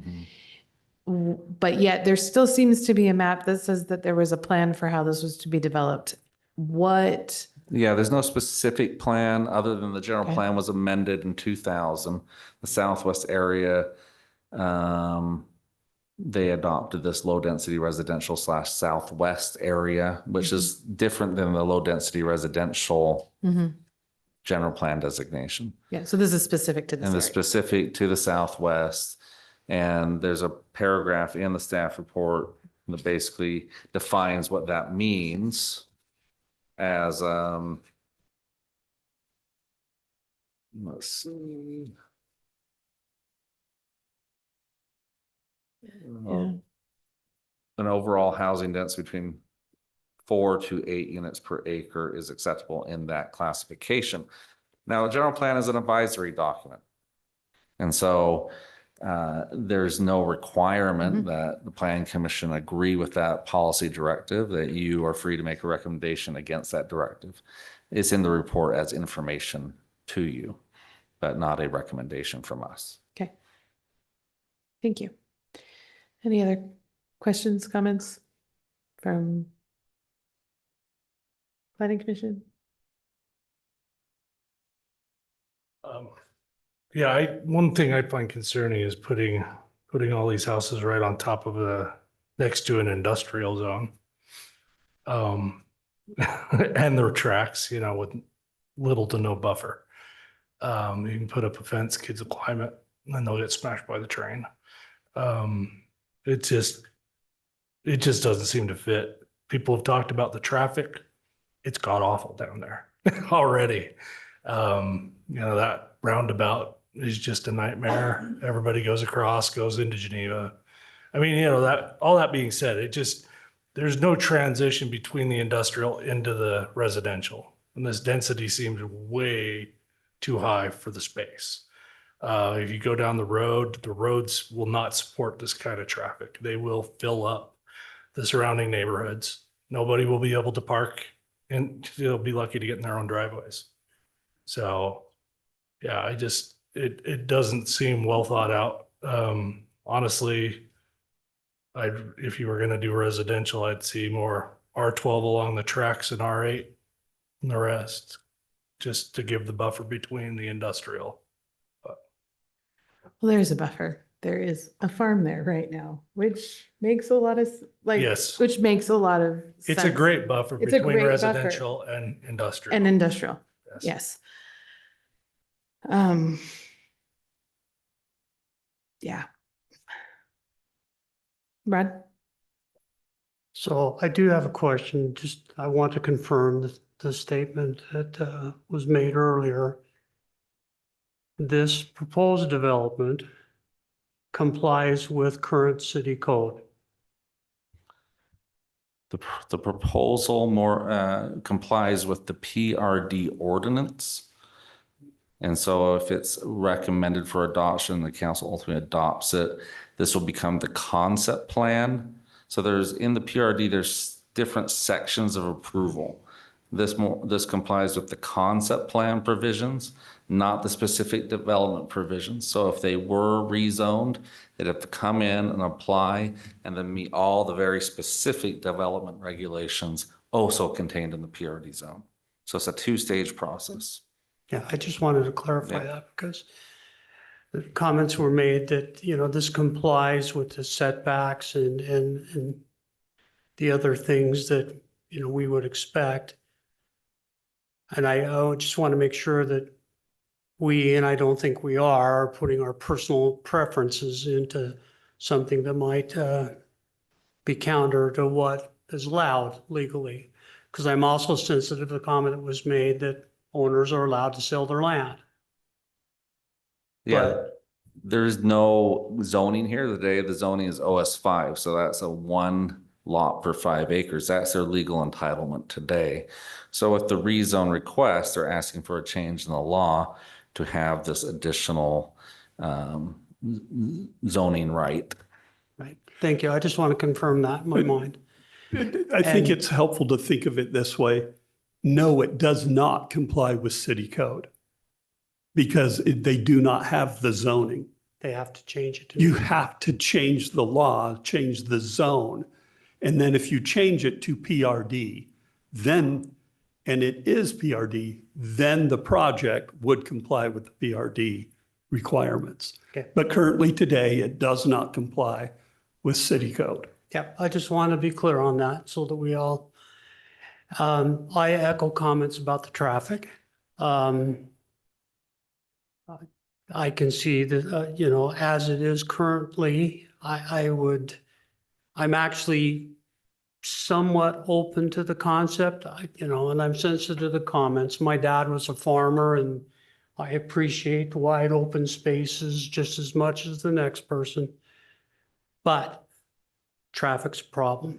And I've been in many places in my life that traffic was always an afterthought. And to me, this is an afterthought.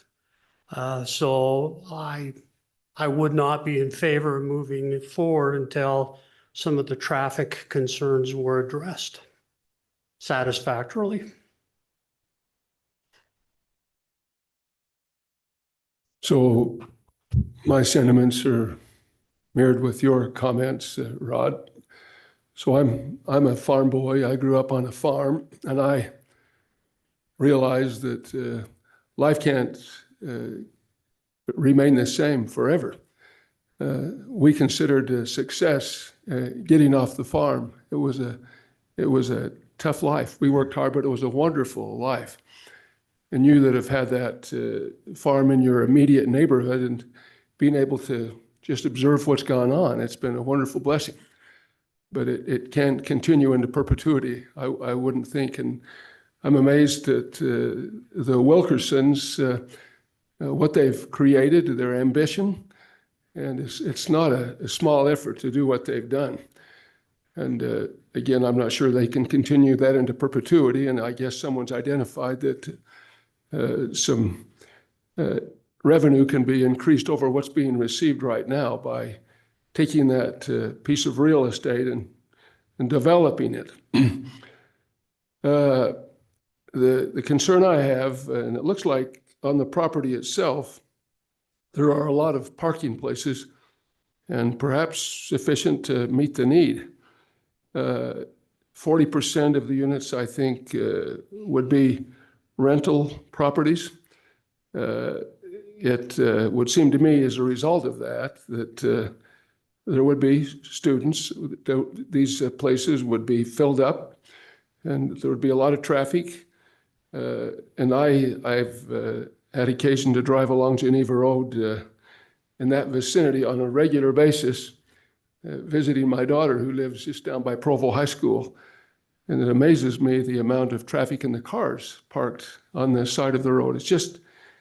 It's not a good thing. And to me, this, as it's laid out, is going to make that problem worse.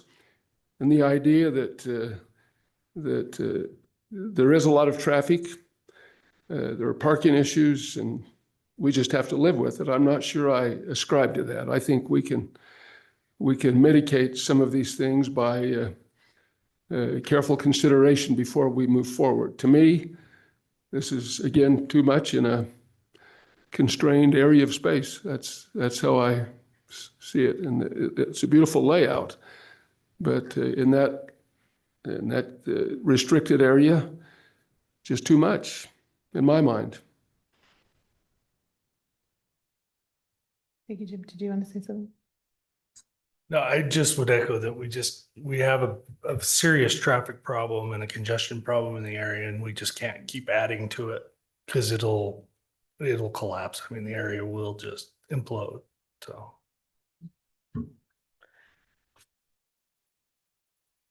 For the same reasons that we just turned the other one down, only this one's worse. This one has 92 units in half the property that the last one had,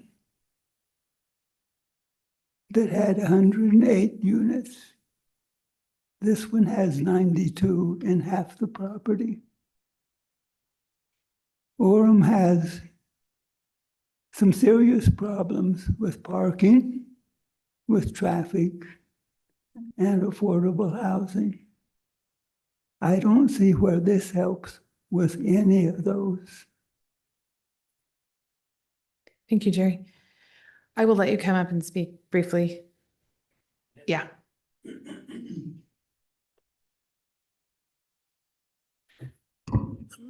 I'm excuse my voice. I'm Roger Dudley. I'm the engineer for the project. I'd like to just make a couple of observations. I've been here in Orem a long time. I can remember when the University Mall was presented to the city for approval. Wynn Crawford was the mayor.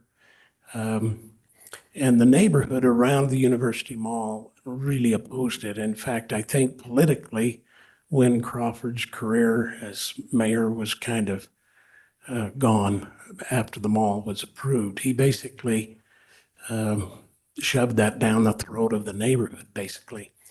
University Parkway did not exist then. State Street, of course, was not as wide as it is. So I think in terms of the traffic, it's a chicken and egg thing. This 2000 South is a collector road. It's always been designated that in the master plan. It's 66 feet wide, or will be when it's fully developed.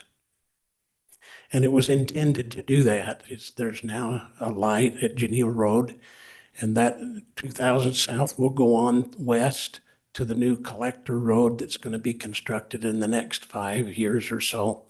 So traffic, I think, is going to come regardless. I understand the problem. I live in southwest Orem, but the traffic's going to come, and then we have to deal with that. We're now widening 1600 North from State Street to the freeway because of necessity. So I think we need to be careful.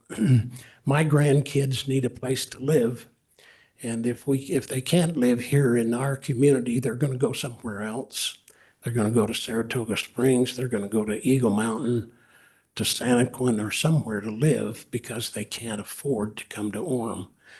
I'm not sure the solution to that problem, but denying a little bit more density than we're used to, we'd all like to live on a 10,000 square foot lot. But that's not really the possibility for our children and grandchildren. So I think the responsibility, of course, of the Planning Commission, City Council is land use. And I think we need to take that responsibility really seriously in terms of what do we do with the amount of land that we have left. These are good developers. These young men have built numerous projects throughout the state. They're very qualified. And I think it would be a great opportunity for families to buy something and to have a home. So I think that's my 2 cents, and I appreciate having the opportunity to take that. Thank you. My turn. And I do want to acknowledge the fact that property owners have the right to buy and sell. They totally do. But I want to take a slightly different tack, kind of going off of what I was saying a little bit before, that we have a really nice buffer between railroad tracks and homes in a farm. And we do have a housing shortage in Orem, but we also have another problem, which is a land shortage. We have very, very little land available, very little open space land. And I kind of said this a little bit before with the previous thing, but we lose this farm, we lose this space for farm, we lose the zoning that allows for these kinds of open farm areas, and then we lose the last bit of what's historical in Orem. And we also lose something that is, I mean, we can't control, from our perspective, we can't control whether or not Wilkinson Farm continues on and how long it continues. But it seems to me that if we keep just taking all our open lands and shoving more homes on it, we're also creating other problems as well in the very limited space that we have. And that's where my concern is that it's not that it isn't a beautiful development. It's not that they haven't tried. It's not that, but I am still concerned about turning over more of our open land to just more housing, which is hard because I totally acknowledge, I totally understand. I get the need for housing in Utah. I get the need for affordable housing in Utah, attainable housing, whatever label you want to put on it. But there's also a need for green space. There's also a need for farms. There's also a need for buffers between certain types of uses. You seem like you want to say something. I was just going to add, it's important to consider livability. And the situation with the traffic in this area is making it unlivable. And as for being responsible with land use, I think it would be quite irresponsible to go from the 5th most dense city to the 3rd. So that's something to really consider. I don't want to be Seattle. You know, I like the nature of our town. And so, you know, that argument doesn't hold water. And yes, I also am very aware of that. This is infill on farms is the thing. I remember in high school when I moved to Pennsylvania, we moved to a farm that had become a neighborhood. And I sat in my high school economics class and listened to my teacher rail on all the people who were living on all the farms that were filling in because they were sad to lose their countryside. And so I've been on both sides, I know, and I understand, but I am getting concerned that every little open space is being filled up. And I don't think, I'm also concerned on our side and on the planning side that we aren't looking at what land we have left and thinking more holistically about where and what we want. And I think that's on us to do more of that going forward. So, Rod? So transportation and traffic is a burr in my saddle. I don't know why we have to be so reactive in our planning. I don't buy the chicken and egg argument at all. I remember driving on Bangor Highway 20, 30 years ago and saying, who would want to build a highway out here? Because there was nothing. And they were doing the same with the Mountain View corridor, building Mountain View corridor before there was a need. So I think we need to be proactive and not accept short-term thumb in the dike solutions that, I mean, the transportation master plan that was done in 2015 is a full 10 years behind schedule. Assuming there's a budget available to execute said plan, although it's been modified. These things cost money. Are they in the budget? I doubt it. Especially since we haven't made a case. And so, you know, for me, it goes to livability, et cetera. We need to look at, you know, big picture. I get the other things. I have children too that I'd like to be able to live in affordable homes. But you know, what's best for the group as a whole. And, I think we need to fix traffic issues. Okay, thank you. Would anyone else like to say anything at this time? Okay, would anyone like to make a motion?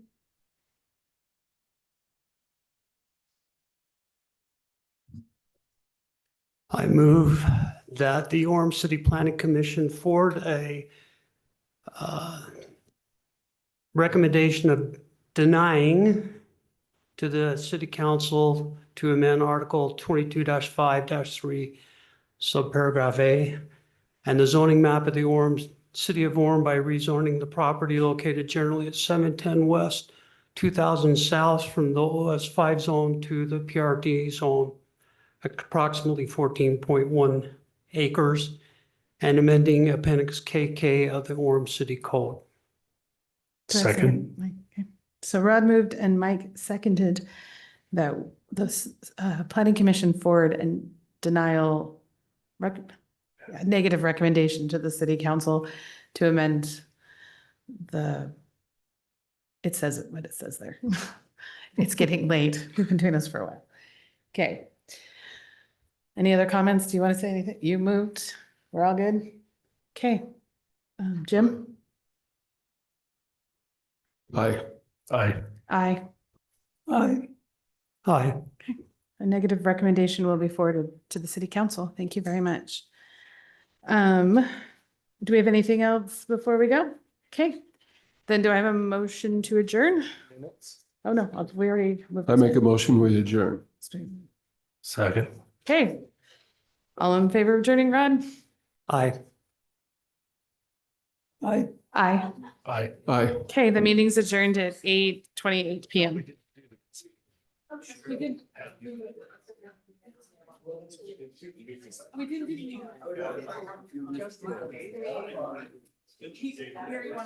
You're gonna help me even though I talk against you. Oh, that's